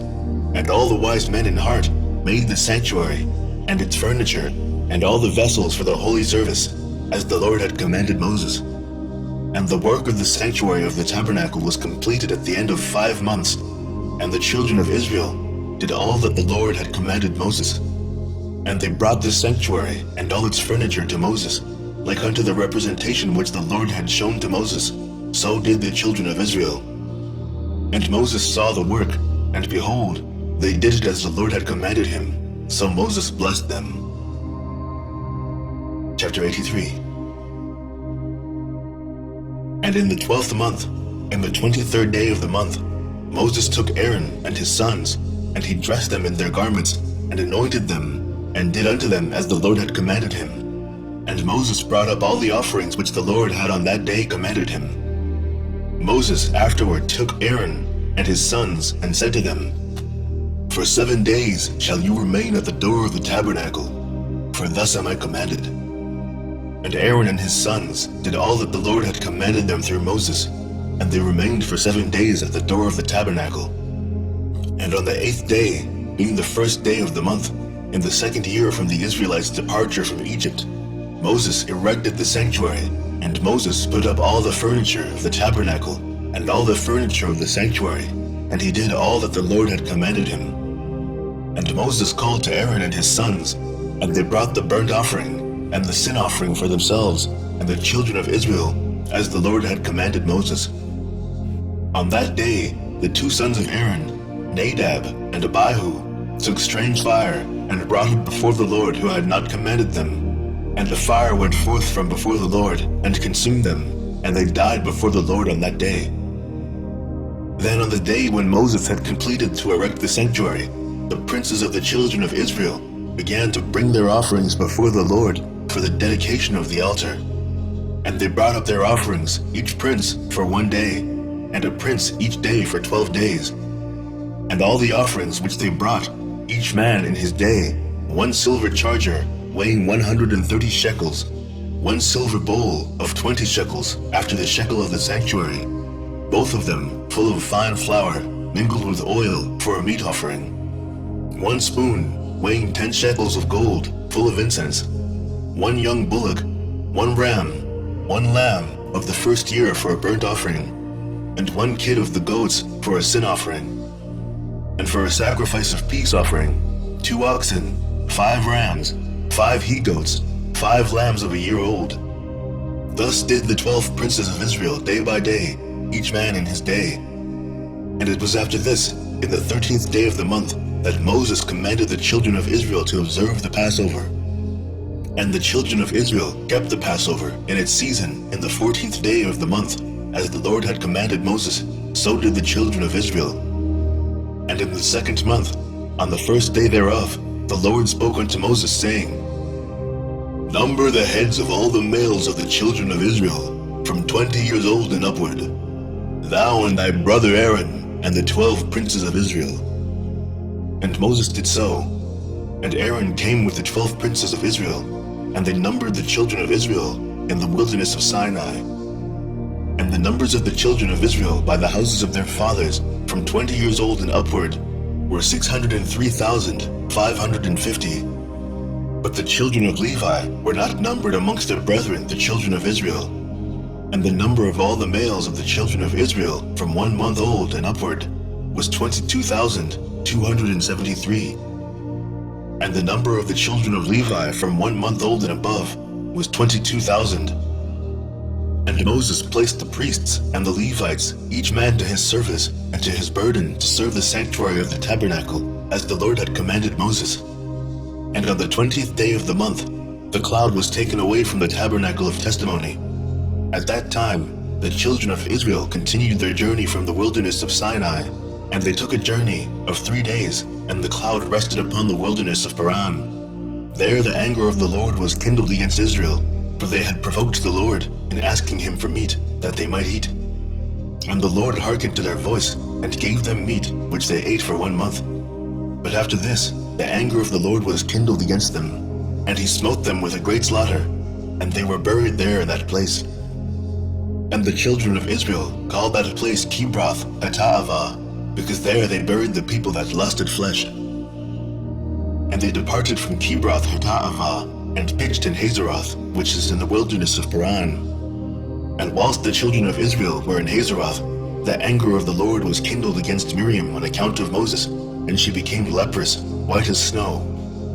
And she was confined without the camp for 7 days, until she had been received again after her leprosy. The children of Israel afterward departed from Hazeroth, and pitched in the end of the wilderness of Paran. At that time, the Lord spoke to Moses to send 12 men from the children of Israel, 1 man to a tribe, to go and explore the land of Canaan. And Moses sent the 12 men, and they came to the land of Canaan to search and examine it. And they explored the whole land, from the wilderness of Sin to Rechob, as thou comest to Kamoth. And at the end of 40 days, they came to Moses and to Aaron, and they brought him word, as it was in their hearts. And 10 of the men brought up an evil report to the children of Israel of the land which they had explored, saying, It is better for us to return to Egypt than to go to this land, a land that consumes its inhabitants. But Joshua, the son of Nun, and Caleb, the son of Jephunneh, who were of those that explored the land, said, The land is exceedingly good. If the Lord delight in us, then he will bring us to this land and give it to us, for it is a land flowing with milk and honey. But the children of Israel would not hearken to them, and they hearkened to the words of the 10 men who had brought up an evil report of the land. And the Lord heard the murmurings of the children of Israel, and he was angry and swore, saying, Surely not 1 man of this wicked generation shall see the land from 20 years old and upward, excepting Caleb the son of Jephunneh, and Joshua the son of Nun. But surely this wicked generation shall perish in this wilderness, and their children shall come to the land, and they shall possess it. So the anger of the Lord was kindled against Israel, and he made them wander in the wilderness for 40 years, until the end of that wicked generation, for they did not follow the Lord. And the people dwelt in the wilderness of Paran a long time, and they afterward proceeded to the wilderness by way of the Red Sea. Chapter 84. At that time, Korah, the son of Jetzer, the son of Kehath, the son of Levi, took many men of the children of Israel, and they rose up and quarreled with Moses and Aaron and the whole congregation. And the Lord was angry with them, and the earth opened its mouth and swallowed them up with their houses and all belonging to them, and all the men belonging to Korah. And after this, God made the people go round by the way of Mount Seir for a long time. At that time, the Lord said unto Moses, provoke not a war against the children of Esau, for I will not give to you of anything belonging to them, as much as the sole of the foot could tread upon, for I have given Mount Seir for an inheritance to Esau. Therefore did the children of Esau fight against the children of Seir in former times, and the Lord had delivered the children of Seir into the hands of the children of Esau, and destroyed them from before them, and the children of Esau dwelt in their stead unto this day.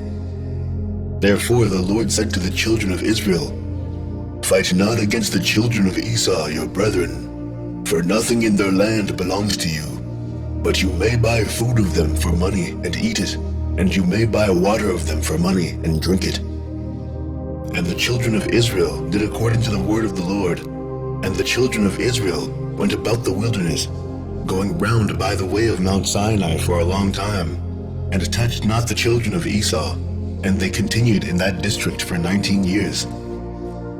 At that time died Latinus, king of the children of Kittim, in the 45th year of his reign, which is the 14th year of the children of Israel's departure from Egypt. And they buried him in his place, which he had built for himself in the land of Kittim. And Abimnus reigned in his place for 38 years. And the children of Israel passed the boundary of the children of Esau in those days, at the end of 19 years. And they came and passed the road of the wilderness of Moab. And the Lord said to Moses, Besiege not Moab, and do not fight against them, for I will give you nothing of their land. And the children of Israel passed the road of the wilderness of Moab for 19 years, and they did not fight against them. And in the 36th year of the children of Israel's departing from Egypt, the Lord smote the heart of Sihon, king of the Amorites, and he waged war, and went forth to fight against the children of Moab. And Sihon sent messengers to Beor, the son of Janeas, the son of Balaam, counselor to the king of Egypt, and to Balaam his son, to curse Moab, in order that he might be delivered into the hand of Sihon. And the messengers went and brought Beor the son of Janeas, and Balaam his son, from Pethor in Mesopotamia. So Beor and Balaam his son came to the city of Sihon, and they cursed Moab and their king in the presence of Sihon, king of the Amorites. So Sihon went out with his whole army, and he went to Moab and fought against them, and he subdued them, and the Lord delivered them into his hands, and Sihon slew the king of Moab. And Sihon took all the cities of Moab in the battle. He also took Heshbon from them, for Heshbon was one of the cities of Moab, and Sihon placed his princes and his nobles in Heshbon, and Heshbon belonged to Sihon in those days. Therefore, the parable speakers, Beor and Balaam his son, uttered these words, saying, Come unto Heshbon, the city of Sihon will be built and established. Woe unto thee, Moab! Thou art lost, O people of Chemosh! Behold, it is written upon the book of the law of God. And when Sihon had conquered Moab, he placed guards in the cities which he had taken from Moab, and a considerable number of the children of Moab fell in battle into the hand of Sihon, and he made a great capture of them, sons and daughters, and he slew their king. So Sihon turned back to his own land. And Sihon gave numerous presents of silver and gold to Beor and Balaam his son, and he dismissed them, and they went to Mesopotamia, to their home and country. At that time, all the children of Israel passed from the road of the wilderness of Moab, and returned and surrounded the wilderness of Edom. So the whole congregation came to the wilderness of Sin, in the first month of the 40th year from their departure from Egypt. And the children of Israel dwelt there in Kadesh, in the wilderness of Sin, and Miriam died there, and she was buried there. At that time, Moses sent messengers to Hadad, king of Edom, saying, Thus says thy brother Israel, Let me pass, I pray thee, through thy land. We will not pass through field or vineyard. We will not drink the water of the well. We will walk in the king's road. And Edom said to him, Thou shalt not pass through my country. And Edom went forth to meet the children of Israel with a mighty people. And the children of Esau refused to let the children of Israel pass through their land. So the Israelites removed from them and fought not against them. For before this, the Lord had commanded the children of Israel, saying, "You shall not fight against the children of Esau." Therefore the Israelites removed from them, and did not fight against them. So the children of Israel departed from Kadesh, and all the people came to Mount Hor. At that time the Lord said to Moses, "Tell thy brother Aaron that he shall die there, for he shall not come to the land which I have given to the children of Israel." And Aaron went up at the command of the Lord to Mount Hor in the 40th year, in the 5th month, in the 1st day of the month. And Aaron was 123 years old when he died in Mount Hor. Chapter 85. And King Arad, the Canaanite, who dwelt in the south, heard that the Israelites had come by the way of the spies, and he arranged his forces to fight against the Israelites. And the children of Israel were greatly afraid of him, for he had a great and heavy army. So the children of Israel resolved to return to Egypt. And the children of Israel turned back about the distance of 3 days' journey unto Meserath Beni Jaakon, for they were greatly afraid on account of the king Arad. And the children of Israel would not get back to their places, so they remained in Beni Jaakon for 30 days. When the children of Levi saw that the children of Israel would not turn back, they were jealous for the sake of the Lord, and they rose up and fought against the Israelites, their brethren, and slew of them a great body, and forced them to turn back to their place, Mount Hor. And when they returned, King Arad was still arranging his host for battle against the Israelites. And Israel vowed a vow, saying, "If thou wilt deliver this people into my hand, then I will utterly destroy their cities." And the Lord hearkened to the voice of Israel, and he delivered the Canaanites into their hand, and he utterly destroyed them and their cities, and he called the name of the place Hormah. And the children of Israel journeyed from Mount Hor and pitched in Oboth, and they journeyed from Oboth, and they pitched at Abarim in the border of Moab. And the children of Israel sent to Moab, saying, "Let us pass now through thy land in our place." But the children of Moab would not suffer the children of Israel to pass through their land, for the children of Moab were greatly afraid lest the children of Israel should do unto them as Sihon, king of the Amorites, had done to them, who had taken their land and had slain many of them. Therefore Moab would not suffer the Israelites to pass through his land. And the Lord commanded the children of Israel, saying that they should not fight against Moab. So the Israelites removed from Moab. And the children of Israel journeyed from the border of Moab, and they came to the other side of Arnon, the border of Moab, between Moab and the Amorites, and they pitched in the border of Sihon, king of the Amorites, in the wilderness of Kedemoth.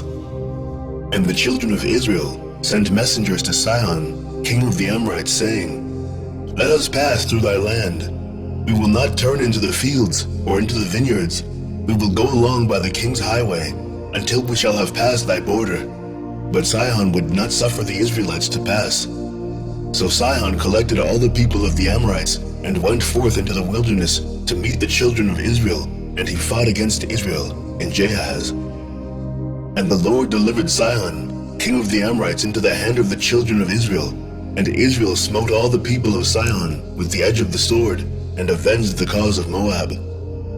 And the children of Israel took possession of the land of Sihon, from Aram unto Jabbok, unto the children of Ammon, and they took all the spoil of the cities. And Israel took all these cities, and Israel dwelt in all the cities of the Amorites. And all the children of Israel resolved to fight against the children of Ammon, to take their land also. So the Lord said to the children of Israel, "Do not besiege the children of Ammon, neither stir up battle against them, for I will give nothing to you of their land." And the children of Israel hearkened to the word of the Lord, and did not fight against the children of Ammon. And the children of Israel turned and went up by the way of Bashan to the land of Og, king of Bashan. And Og, the king of Bashan, went out to meet the Israelites in battle, and he had with him many valiant men, and a very strong force from the people of the Amorites. And Og, king of Bashan, was a very powerful man, but Naaron, his son, was exceedingly powerful, even stronger than he was. And Og said in his heart, "Behold, Now the whole camp of Israel takes up a space of 3 parsa. Now will I smite them at once without sword or spear. And Og went up to Mount Jahaz, and took therefrom one large stone, the length of which was 3 parsa, and he placed it on his head, and resolved to throw it upon the camp of the children of Israel, to smite all the Israelites with that stone. And the angel of the Lord came and pierced the stone upon the head of Og, and the stone fell upon the neck of Og, that Og fell to the earth on account of the weight of the stone upon his neck. At that time the Lord said to the children of Israel, Be not afraid of him, for I have given him and all his people and all his land into your hand, and you shall do to him as you did to Sihon. And Moses went down to him with a small number of the children of Israel, and Moses smote Og with a stick at the ankles of his feet, and slew him. The children of Israel afterward pursued the children of Og and all his people, and they beat and destroyed them, till there was no remnant left of them. Moses afterward sent some of the children of Israel to spy out Jasher, for Jasher was a very famous city. And the spies went to Jasher and explored it, and the spies trusted in the Lord, and they fought against the men of Jasher. And these men took Jasher and its villages, and the Lord delivered them into their hand, and they drove out the Amorites who had been there. And the children of Israel took the land of the 2 kings of the Amorites, 60 cities which were on the other side of Jordan, from the brook of Arnon unto Mount Hermon. And the children of Israel journeyed and came into the plain of Moab, which is on this side of Jordan by Jericho. And the children of Moab heard all the evil which the children of Israel had done to the 2 kings of the Amorites, to Sihon and Og. So all the men of Moab were greatly afraid of the Israelites. And the elders of Moab said, Behold, the 2 kings of the Amorites, Sihon and Og, who were more powerful than all the kings of the earth, could not stand against the children of Israel. How then can we stand before them? Surely they sent us a message before now to pass through our land on their way, and we would not suffer them. Now they will turn upon us with their heavy swords and destroy us.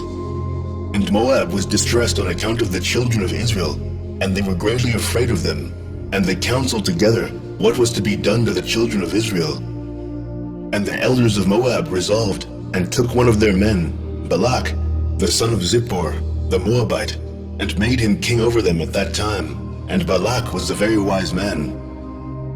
And the elders of Moab rose up and sent to the children of Midian to make peace with them, for a great battle and enmity had been in those days between Moab and Midian, from the days of Hadad the son of Bedad, king of Edom, who smote Midian in the field of Moab unto these days. And the children of Moab sent to the children of Midian, and they made peace with them.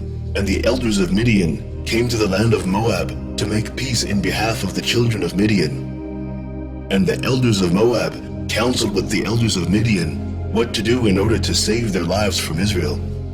And all the children of Moab said to the elders of Midian, Now therefore the children of Israel lick up all that are round about us, as the ox licks up the grass of the field. For thus did they do to the 2 kings of the Amorites, who are stronger than we are. And the elders of Midian said to Moab, We have heard at the time when Sihon king of the Amorites fought against you, when he prevailed over you and took your land, he had sent to Beor the son of Janeas, and to Balaam his son from Mesopotamia, and they came and cursed you. Therefore did the hand of Sihon prevail over you, that he took your land.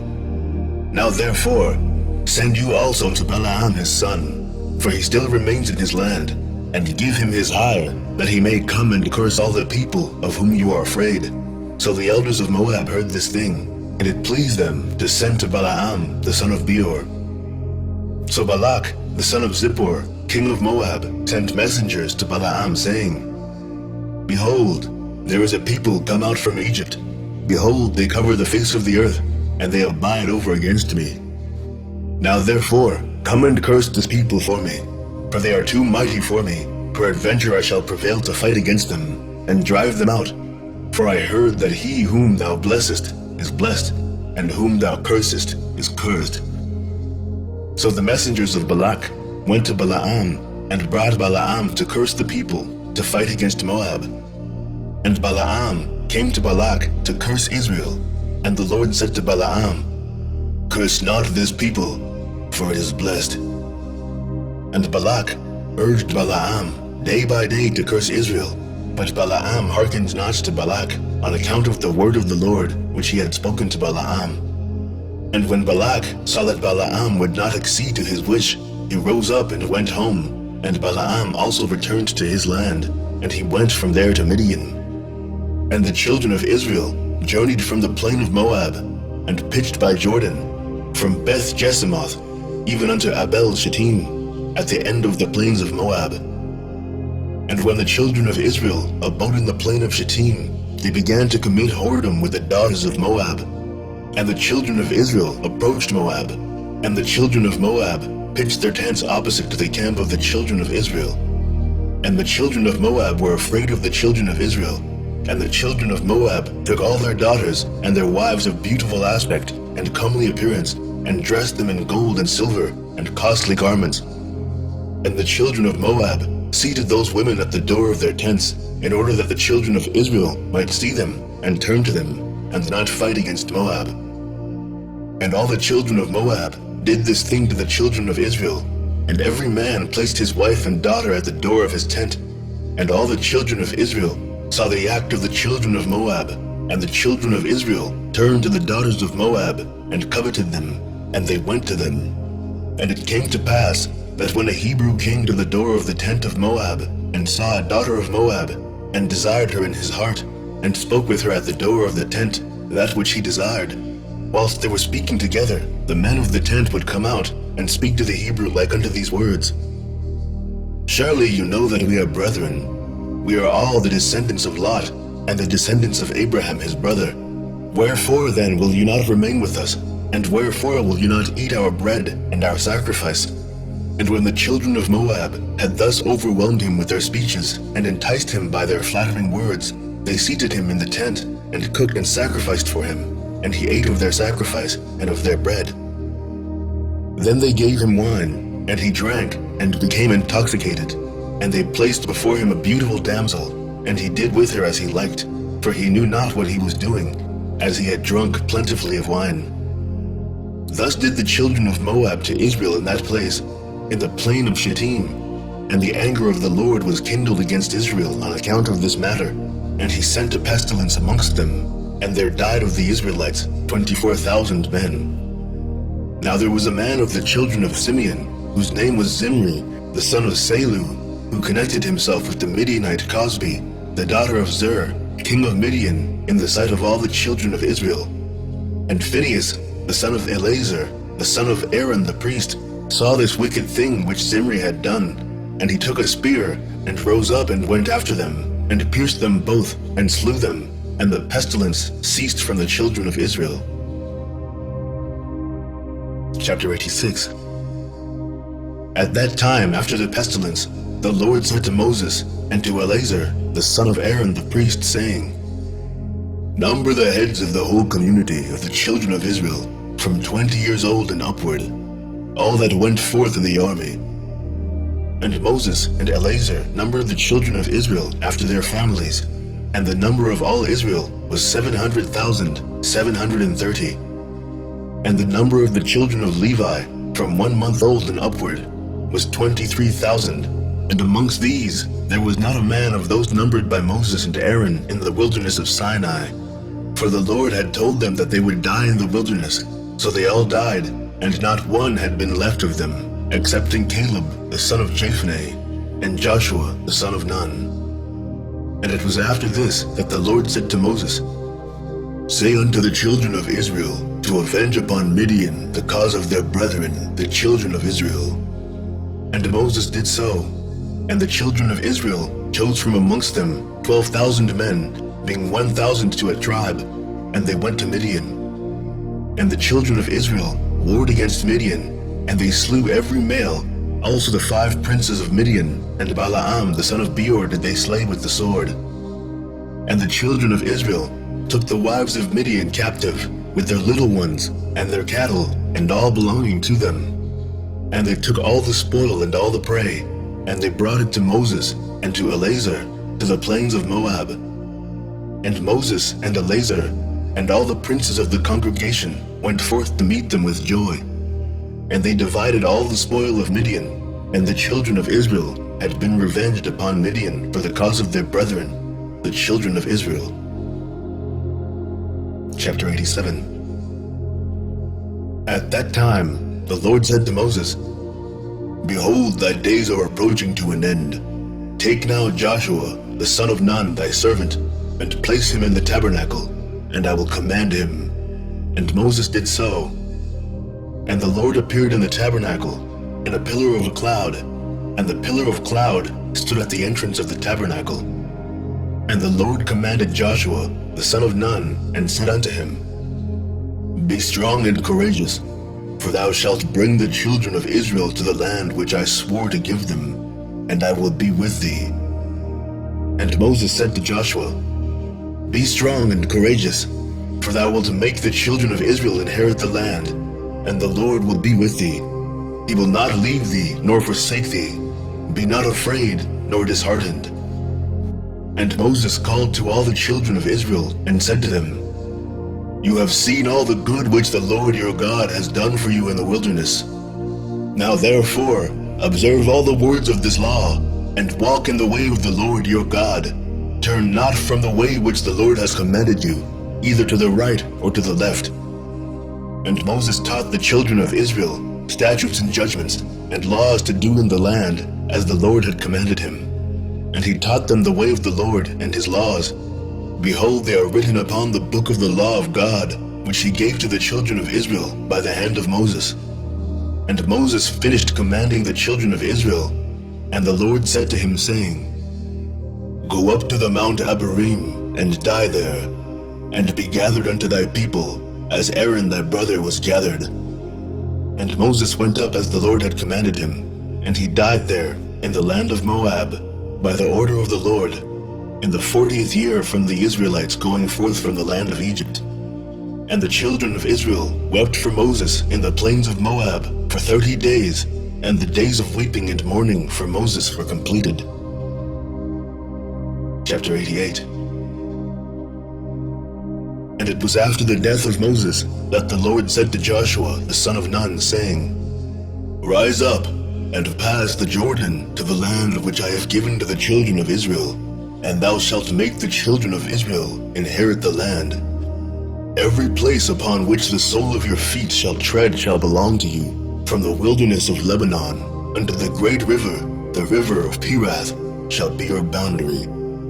No man shall stand up against thee all the days of thy life. As I was with Moses, so will I be with thee.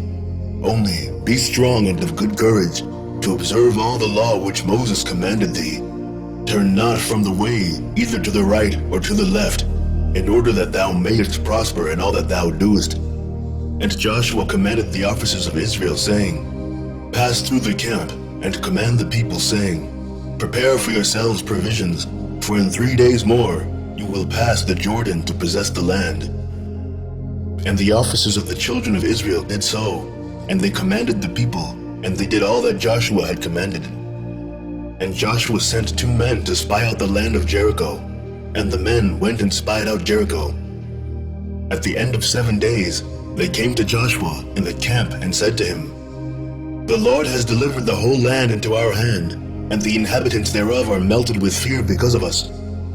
And it came to pass after that Joshua rose up in the morning, and all Israel with him, and they journeyed from Shittim, and Joshua and all Israel with him passed the Jordan. And Joshua was 82 years old when he passed the Jordan with Israel. And the people went up from Jordan on the 10th day of the first month, and they encamped in Gilgal, at the western corner of Jericho. And the children of Israel kept the Passover in Gilgal, in the plains of Jericho, on the 14th day of the month, as it is written in the law of Moses. And the manna ceased at the time on the morrow of the Passover, and there was no more manna for the children of Israel, and they ate of the produce of the land of Canaan. And Jericho was entirely closed against the children of Israel. No one came out or went in. And it was in the 2nd month, on the 1st day of the month, that the Lord said to Joshua, Rise up, behold, I have given Jericho into thy hand, with all the people thereof. and your fighting men shall go round the city, once each day. Thus shall you do for 6 days. And the priests shall blow upon trumpets, and when you shall hear the sound of the trumpet, all the people shall give a great shouting, that the walls of the city shall fall down. All the people shall go up every man against his opponent. And Joshua did so, according to all that the Lord had commanded him. And on the 7th day they went round about the city 7 times, and the priests blew upon trumpets. And at the 7th round Joshua said to the people, "Shout, for the Lord has delivered the whole city into our hands. Only the city and all that it contains shall be accursed to the Lord, and keep yourselves from the accursed thing, lest you make the camp of Israel accursed and trouble it. But all the silver and gold and brass and iron shall be consecrated to the Lord. They shall come into the treasury of the Lord." And all the people blew upon trumpets, and made a great shouting, and the walls of Jericho fell down. And all the people went up, every man straight before him. And they took the city, and utterly destroyed all that was in it, both man and woman, young and old, ox and sheep and ass, with the edge of the sword. And they burned the whole city with fire. Only vessels of silver and gold and brass and iron they put into the treasury of the Lord. And Joshua swore at that time, saying, "Cursed be the man who builds Jericho. He shall lay the foundation thereof in his firstborn, and in his youngest son shall he set up the gates thereof." And Achan, the son of Carmi, the son of Zabdi, the son of Zerah, son of Judah, dealt treacherously in the accursed thing. And he took of the accursed thing, and hid it in the tent, and the anger of the Lord was kindled against Israel. And it was after this, when the children of Israel had returned from burning Jericho, Joshua sent men to spy out also Ai, and to fight against it.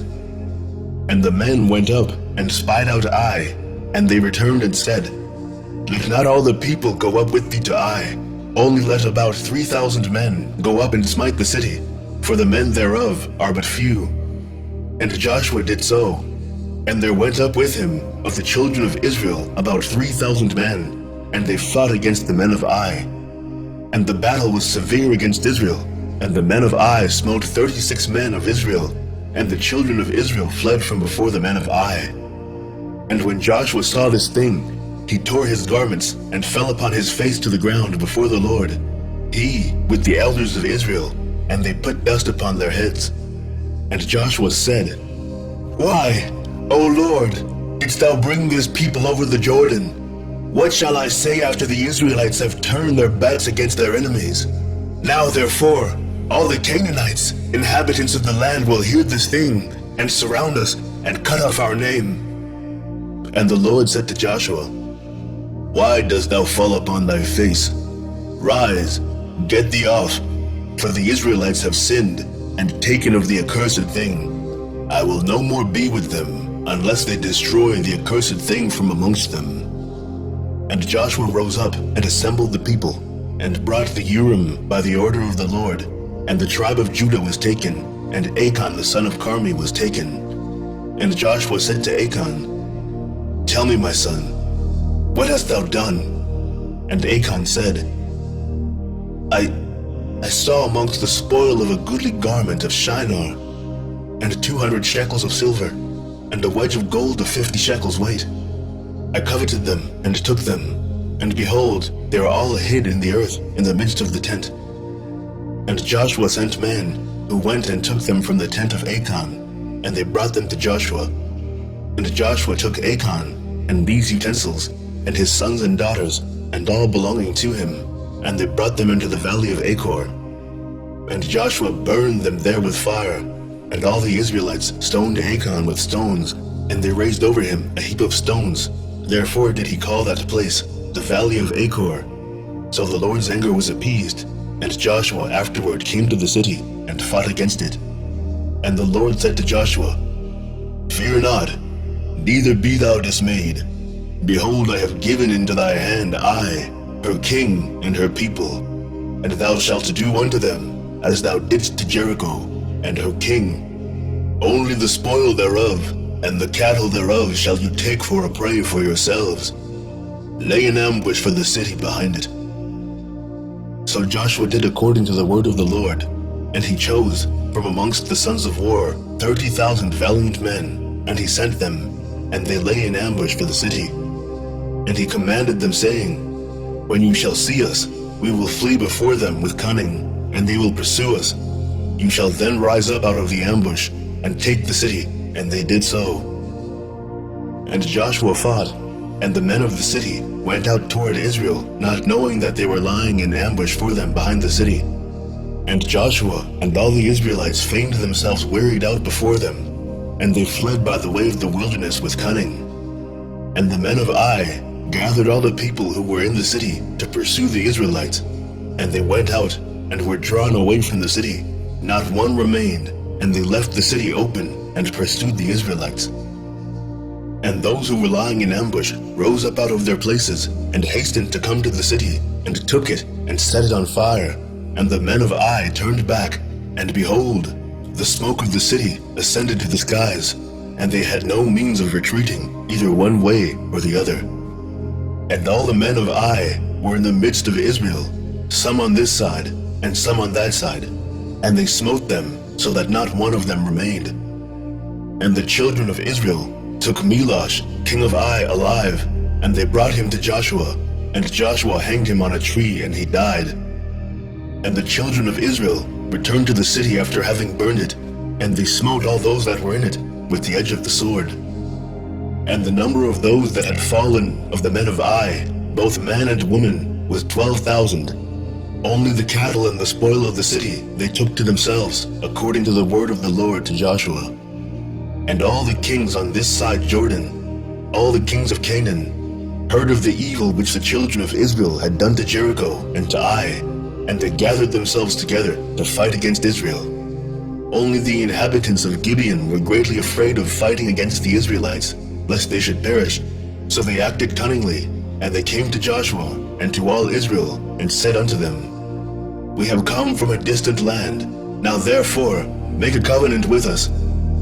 And the inhabitants of Gibeon overreached the children of Israel, and the children of Israel made a covenant with them, and they made peace with them, and the princes of the congregation swore unto them. But afterward the children of Israel knew that they were neighbors to them, and were dwelling amongst them. But the children of Israel slew them not, for they had sworn to them by the Lord, and they came hewers of wood and drawers of water. And Joshua said to them, Why did you deceive me to do this thing to us? And they answered him, saying, Because it was told to thy servants all that you had done to all the kings of the Amorites, and we were greatly afraid of our lives, and we did this thing. And Joshua appointed them on that day to hew wood and to draw water, and he divided them for slaves to all the tribes of Israel. And when Adonizedek, king of Jerusalem, heard all that the children of Israel had done to Jericho and to Ai, he sent to Hoham, king of Hebron, and to Piram, king at Jarmuth, and to Japhiah, king of Lachish, and to Deber, king of Eglon, saying, Come up to me and help me, that we may smite the children of Israel and the inhabitants of Gibeon, who have made peace with the children of Israel. And they gathered themselves together, and the 5 kings of the Amorites went up with all their camps, a mighty people, numerous as the sand of the seashore. And all these kings came and encamped before Gibeon, and they began to fight against the inhabitants of Gibeon. And all the men of Gibeon sent to Joshua, saying, Come up quickly to us, and help us, for all the kings of the Amorites have gathered together to fight against us. And Joshua and all the fighting people went up from Gilgal, and Joshua came suddenly to them, and smote these 5 kings with a great slaughter. And the Lord confounded them before the children of Israel, who smote them with a terrible slaughter in Gibeon, and pursued them along the way that goes up to Beth-horon, unto Makkedah, and they fled from before the children of Israel. And whilst they were fleeing, the Lord sent upon them hailstones from heaven, and more of them died by the hailstones than by the slaughter of the children of Israel. And the children of Israel pursued them, and they still smote them in the road, going on and smiting them. And when they were smiting, the day was declining toward evening, and Joshua said in the sight of all the people, Sun, stand thou still upon Gibeon, and thou moon in the valley of Ajalon. until the nation shall have revenged itself upon its enemies. And the Lord hearkened to the voice of Joshua, and the sun stood still in the midst of the heavens, and it stood still 36 moments, and the moon also stood still, and hastened not to go down the whole day. And there was no day like that, before it or after it, that the Lord hearkened to the voice of a man, for the Lord fought for Israel. Chapter 89. Then spoke Joshua this song, on the day that the Lord had given the Amorites into the hand of Joshua and the children of Israel, and he said in the sight of all Israel, Thou hast done mighty things, O Lord. Thou hast performed great deeds. Who is like unto thee?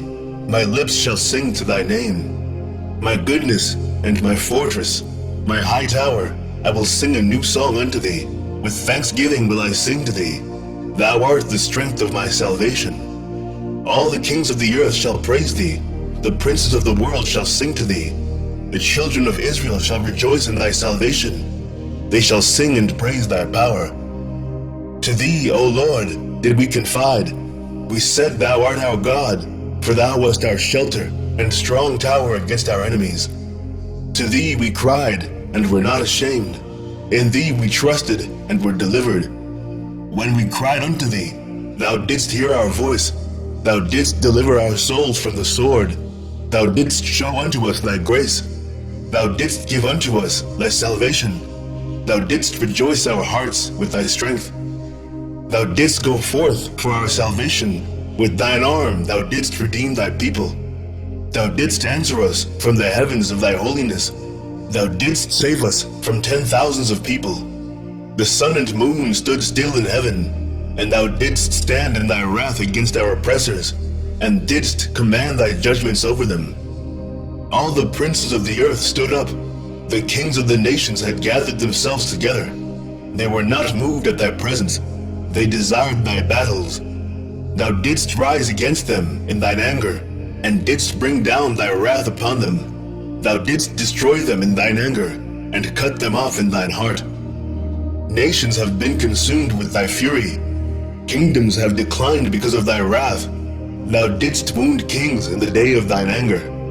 Thou didst pour out thy fury upon them. Thy wrathful anger took hold of them. Thou didst turn their iniquity upon them, and didst cut them off in their wickedness.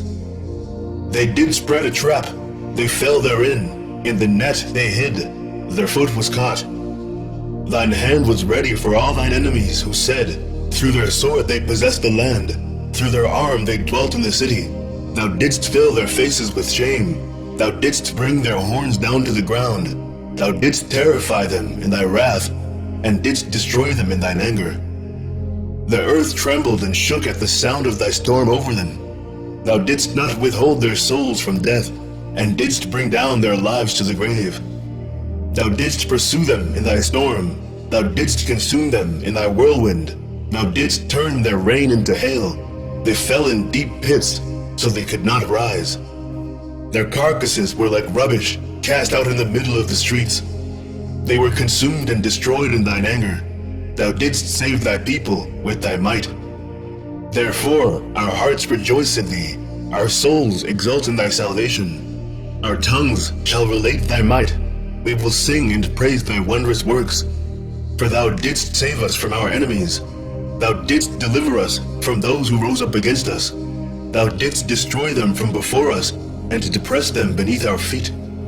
Thus shall all thine enemies perish, O Lord, and the wicked shall be like chaff driven by the wind, and thy beloved shall be like trees planted by the waters.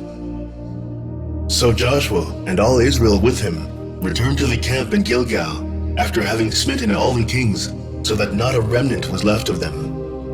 And the 5 kings fled alone on foot from battle, and hid themselves in a cave.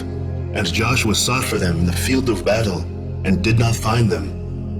And it was afterward told to Joshua, saying, The kings are found, and behold, they are hidden in a cave. And Joshua said, Appoint men to be at the mouth of the cave to guard them, lest they take themselves away.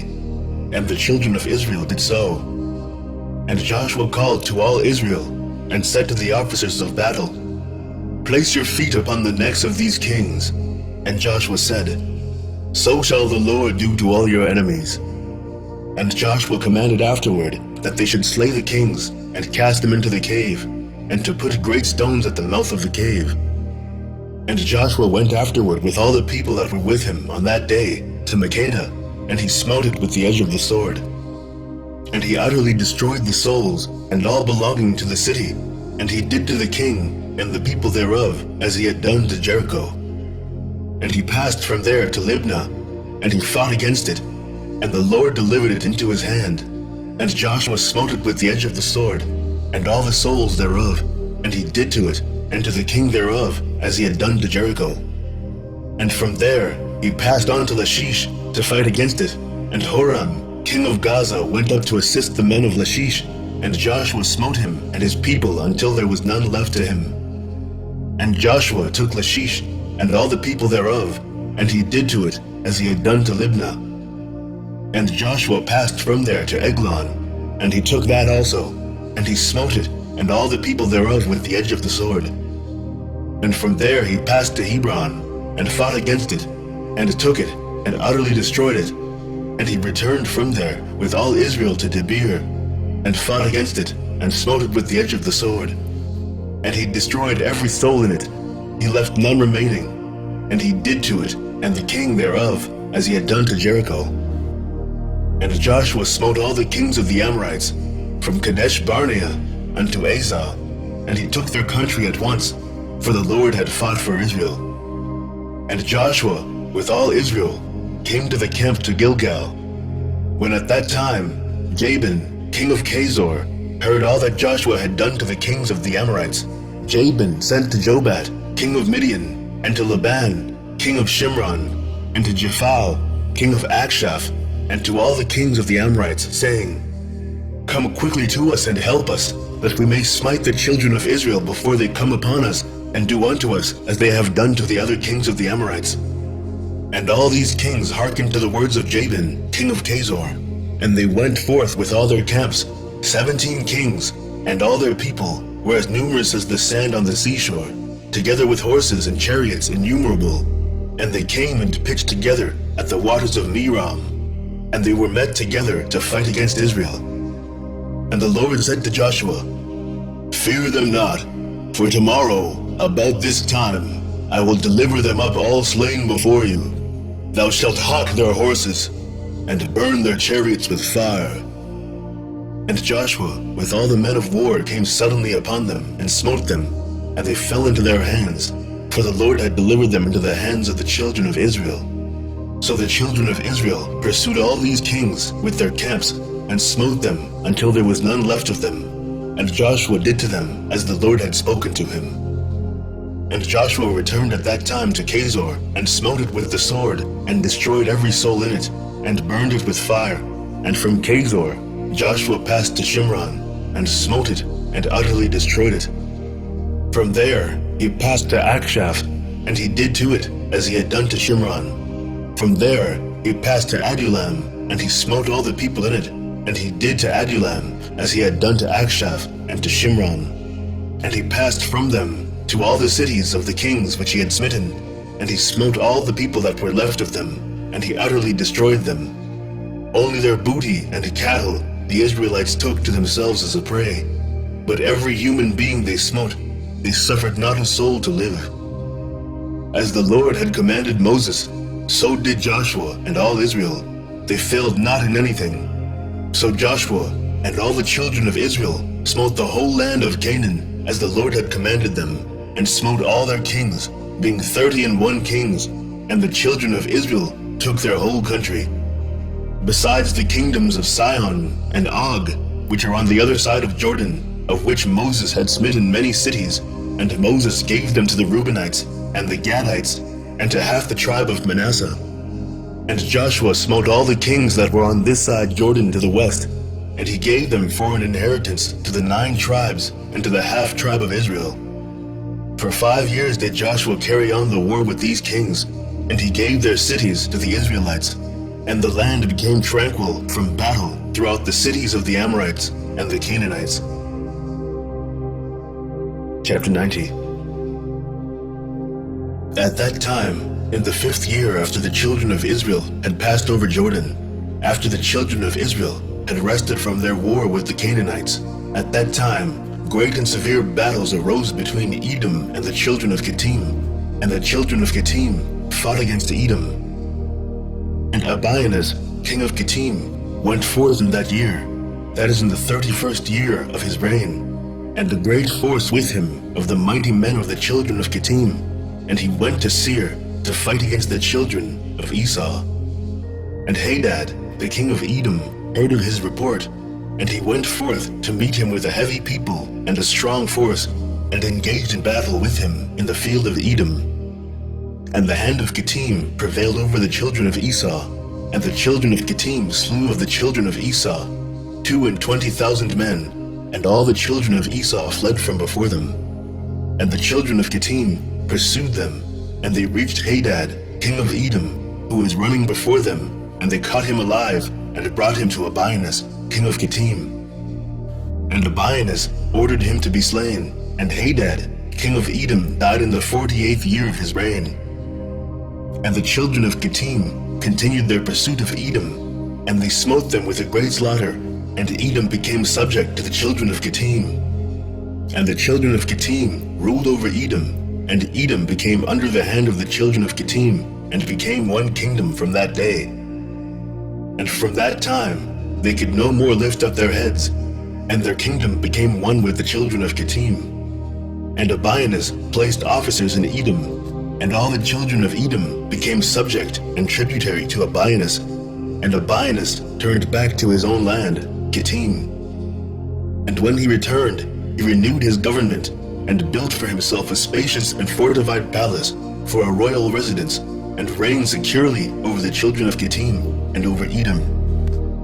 In those days, after the children of Israel had driven away all the Canaanites and the Amorites, Joshua was old and advanced in years. And the Lord said to Joshua, "Thou art old, advanced in life, and a great part of the land remains to be possessed.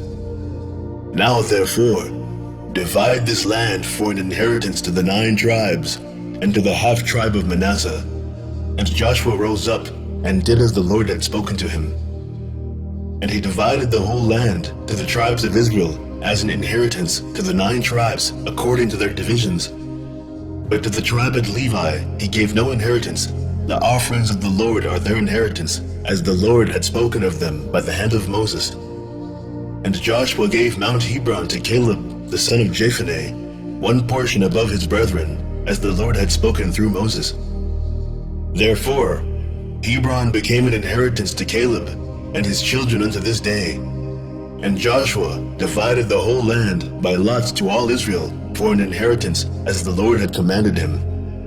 And the children of Israel gave cities to the Levites from their own inheritance, and suburbs for their cattle and property, as the Lord had commanded Moses. So did the children of Israel, and they divided the land by lot, whether great or small. And they went to inherit the land according to their boundaries, and the children of Israel gave to Joshua the son of Nun an inheritance amongst them. By the word of the Lord did they give to him the city which he required, Timnath-Serach in Mount Ephraim, and he built the city and dwelt therein. These are the inheritances which Eleazar the priest and Joshua the son of Nun and the heads of the fathers of the tribes portioned out to the children of Israel by lot in Shiloh before the Lord at the door of the tabernacle, and they left off dividing the land. And the Lord gave the land to the Israelites, and they possessed it as the Lord had spoken to them, and as the Lord had sworn to their ancestors. And the Lord gave to the Israelites rest from all their enemies around them, and no man stood up against them. And the Lord delivered all their enemies into their hands, and not one thing failed of all the good which the Lord had spoken to the children of Israel. Yea, the Lord performed everything. And Joshua called to all the children of Israel, and he blessed them, and commanded them to serve the Lord. And he afterwards sent them away, and they went each man to his city, and each man to his inheritance. And the children of Israel served the Lord all the days of Joshua, and the Lord gave them rest from all around them, and they dwelt securely in their cities. And it came to pass in those days that Abianus, king of Kittim, died in the 38th year of his reign, that is the 7th year of his reign over Edom. And they buried him in his place which he had built for himself, and Latinus reigned in his stead 50 years. And during his reign he brought forth an army, and he went and fought against the inhabitants of Britannia and Kernaniah, the children of Elisha, son of Javan, and he prevailed over them and made them tributary. Then he heard that Edom had revolted from under the hand of Kittim, and Latinus went to them and smote them and subdued them, and placed them under the hand of the children of Kittim. And Edom became one kingdom with the children of Kittim all the days. And for many years there was no king in Edom, and their government was with the children of Kittim and their king. And it was in the 26th year after the children of Israel had passed the Jordan, that is the 66th year after the children of Israel had departed from Egypt, that Joshua was old, advanced in years, being 108 years old in those days. And Joshua called to all Israel, to their elders, their judges and officers, after the Lord had given to all the Israelites rest from all their enemies round about.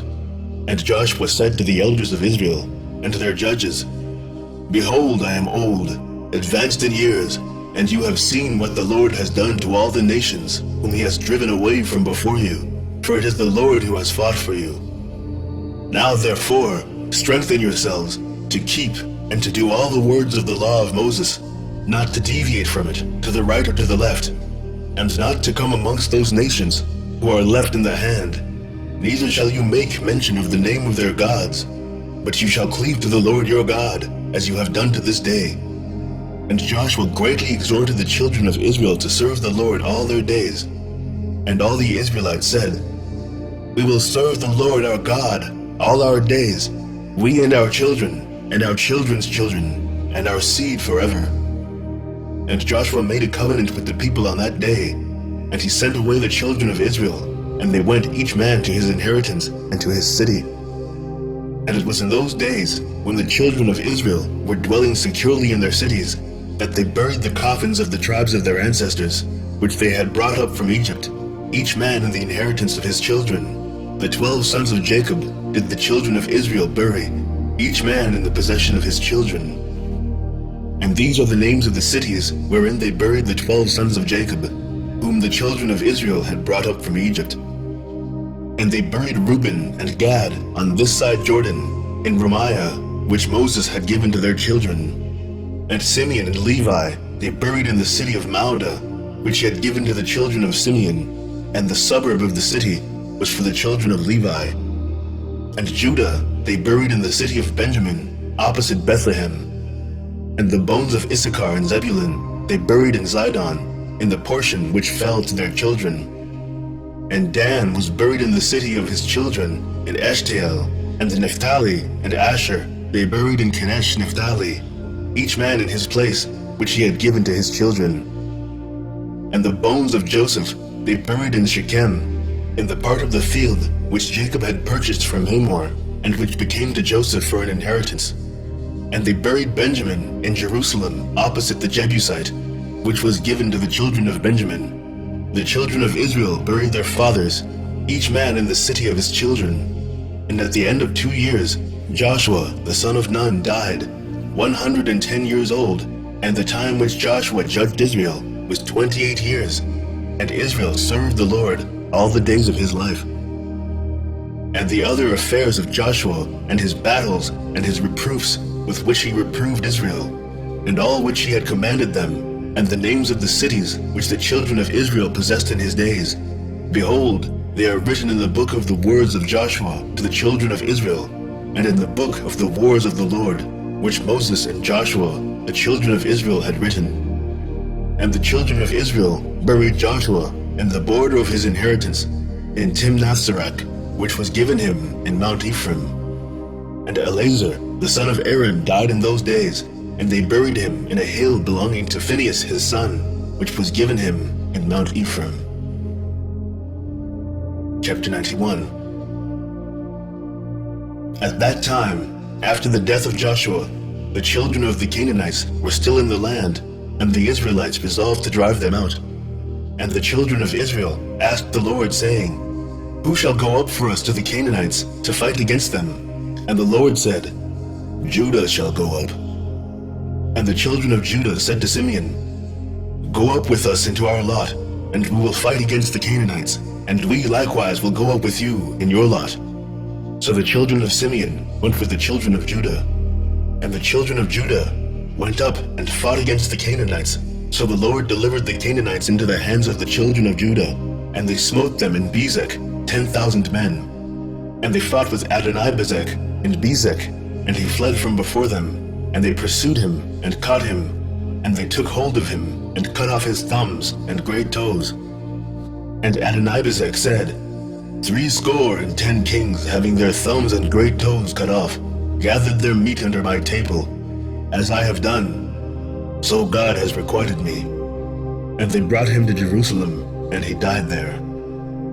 And the children of Simeon went with the children of Judah, and they smote the Canaanites with the edge of the sword. And the Lord was with the children of Judah, and they possessed the mountain. And the children of Joseph went up to Bethel, the same as Luz, and the Lord was with them. And the children of Joseph spied out Bethel, and the watchmen saw a man going forth from the city, and they caught him and said unto him, Show us now the entrance of the city, and we will show kindness to thee. And that man showed them the entrance of the city. And the children of Joseph came and smote the city with the edge of the sword. And the man with his family they sent away, and he went to the Hittites, and he built a city, and he called the name thereof Luz. So all the Israelites dwelt in their cities, and the children at Israel dwelt in their cities, and the children of Israel served the Lord all the days of Joshua, and all the days of the elders, who had lengthened their days after Joshua, and saw the great work of the Lord, which he had performed for Israel. And the elders judged Israel after the death of Joshua for 17 years. And all the elders also fought the battles of Israel against the Canaanites. And the Lord drove the Canaanites from before the children of Israel, in order to place the Israelites in their land. And he accomplished all the words which he had spoken to Abraham, Isaac, and Jacob, and the oath which he had sworn, to give to them and to their children the land of the Canaanites. And the Lord gave to the children of Israel the whole land of Canaan, as he had sworn to their ancestors. And the Lord gave them rest from those around them, and the children of Israel dwelt securely in their cities. Blessed be the Lord forever. Amen and Amen. Strengthen yourselves, and let the hearts of all of you that trust in the Lord be of good courage. The end of the book of Jasher.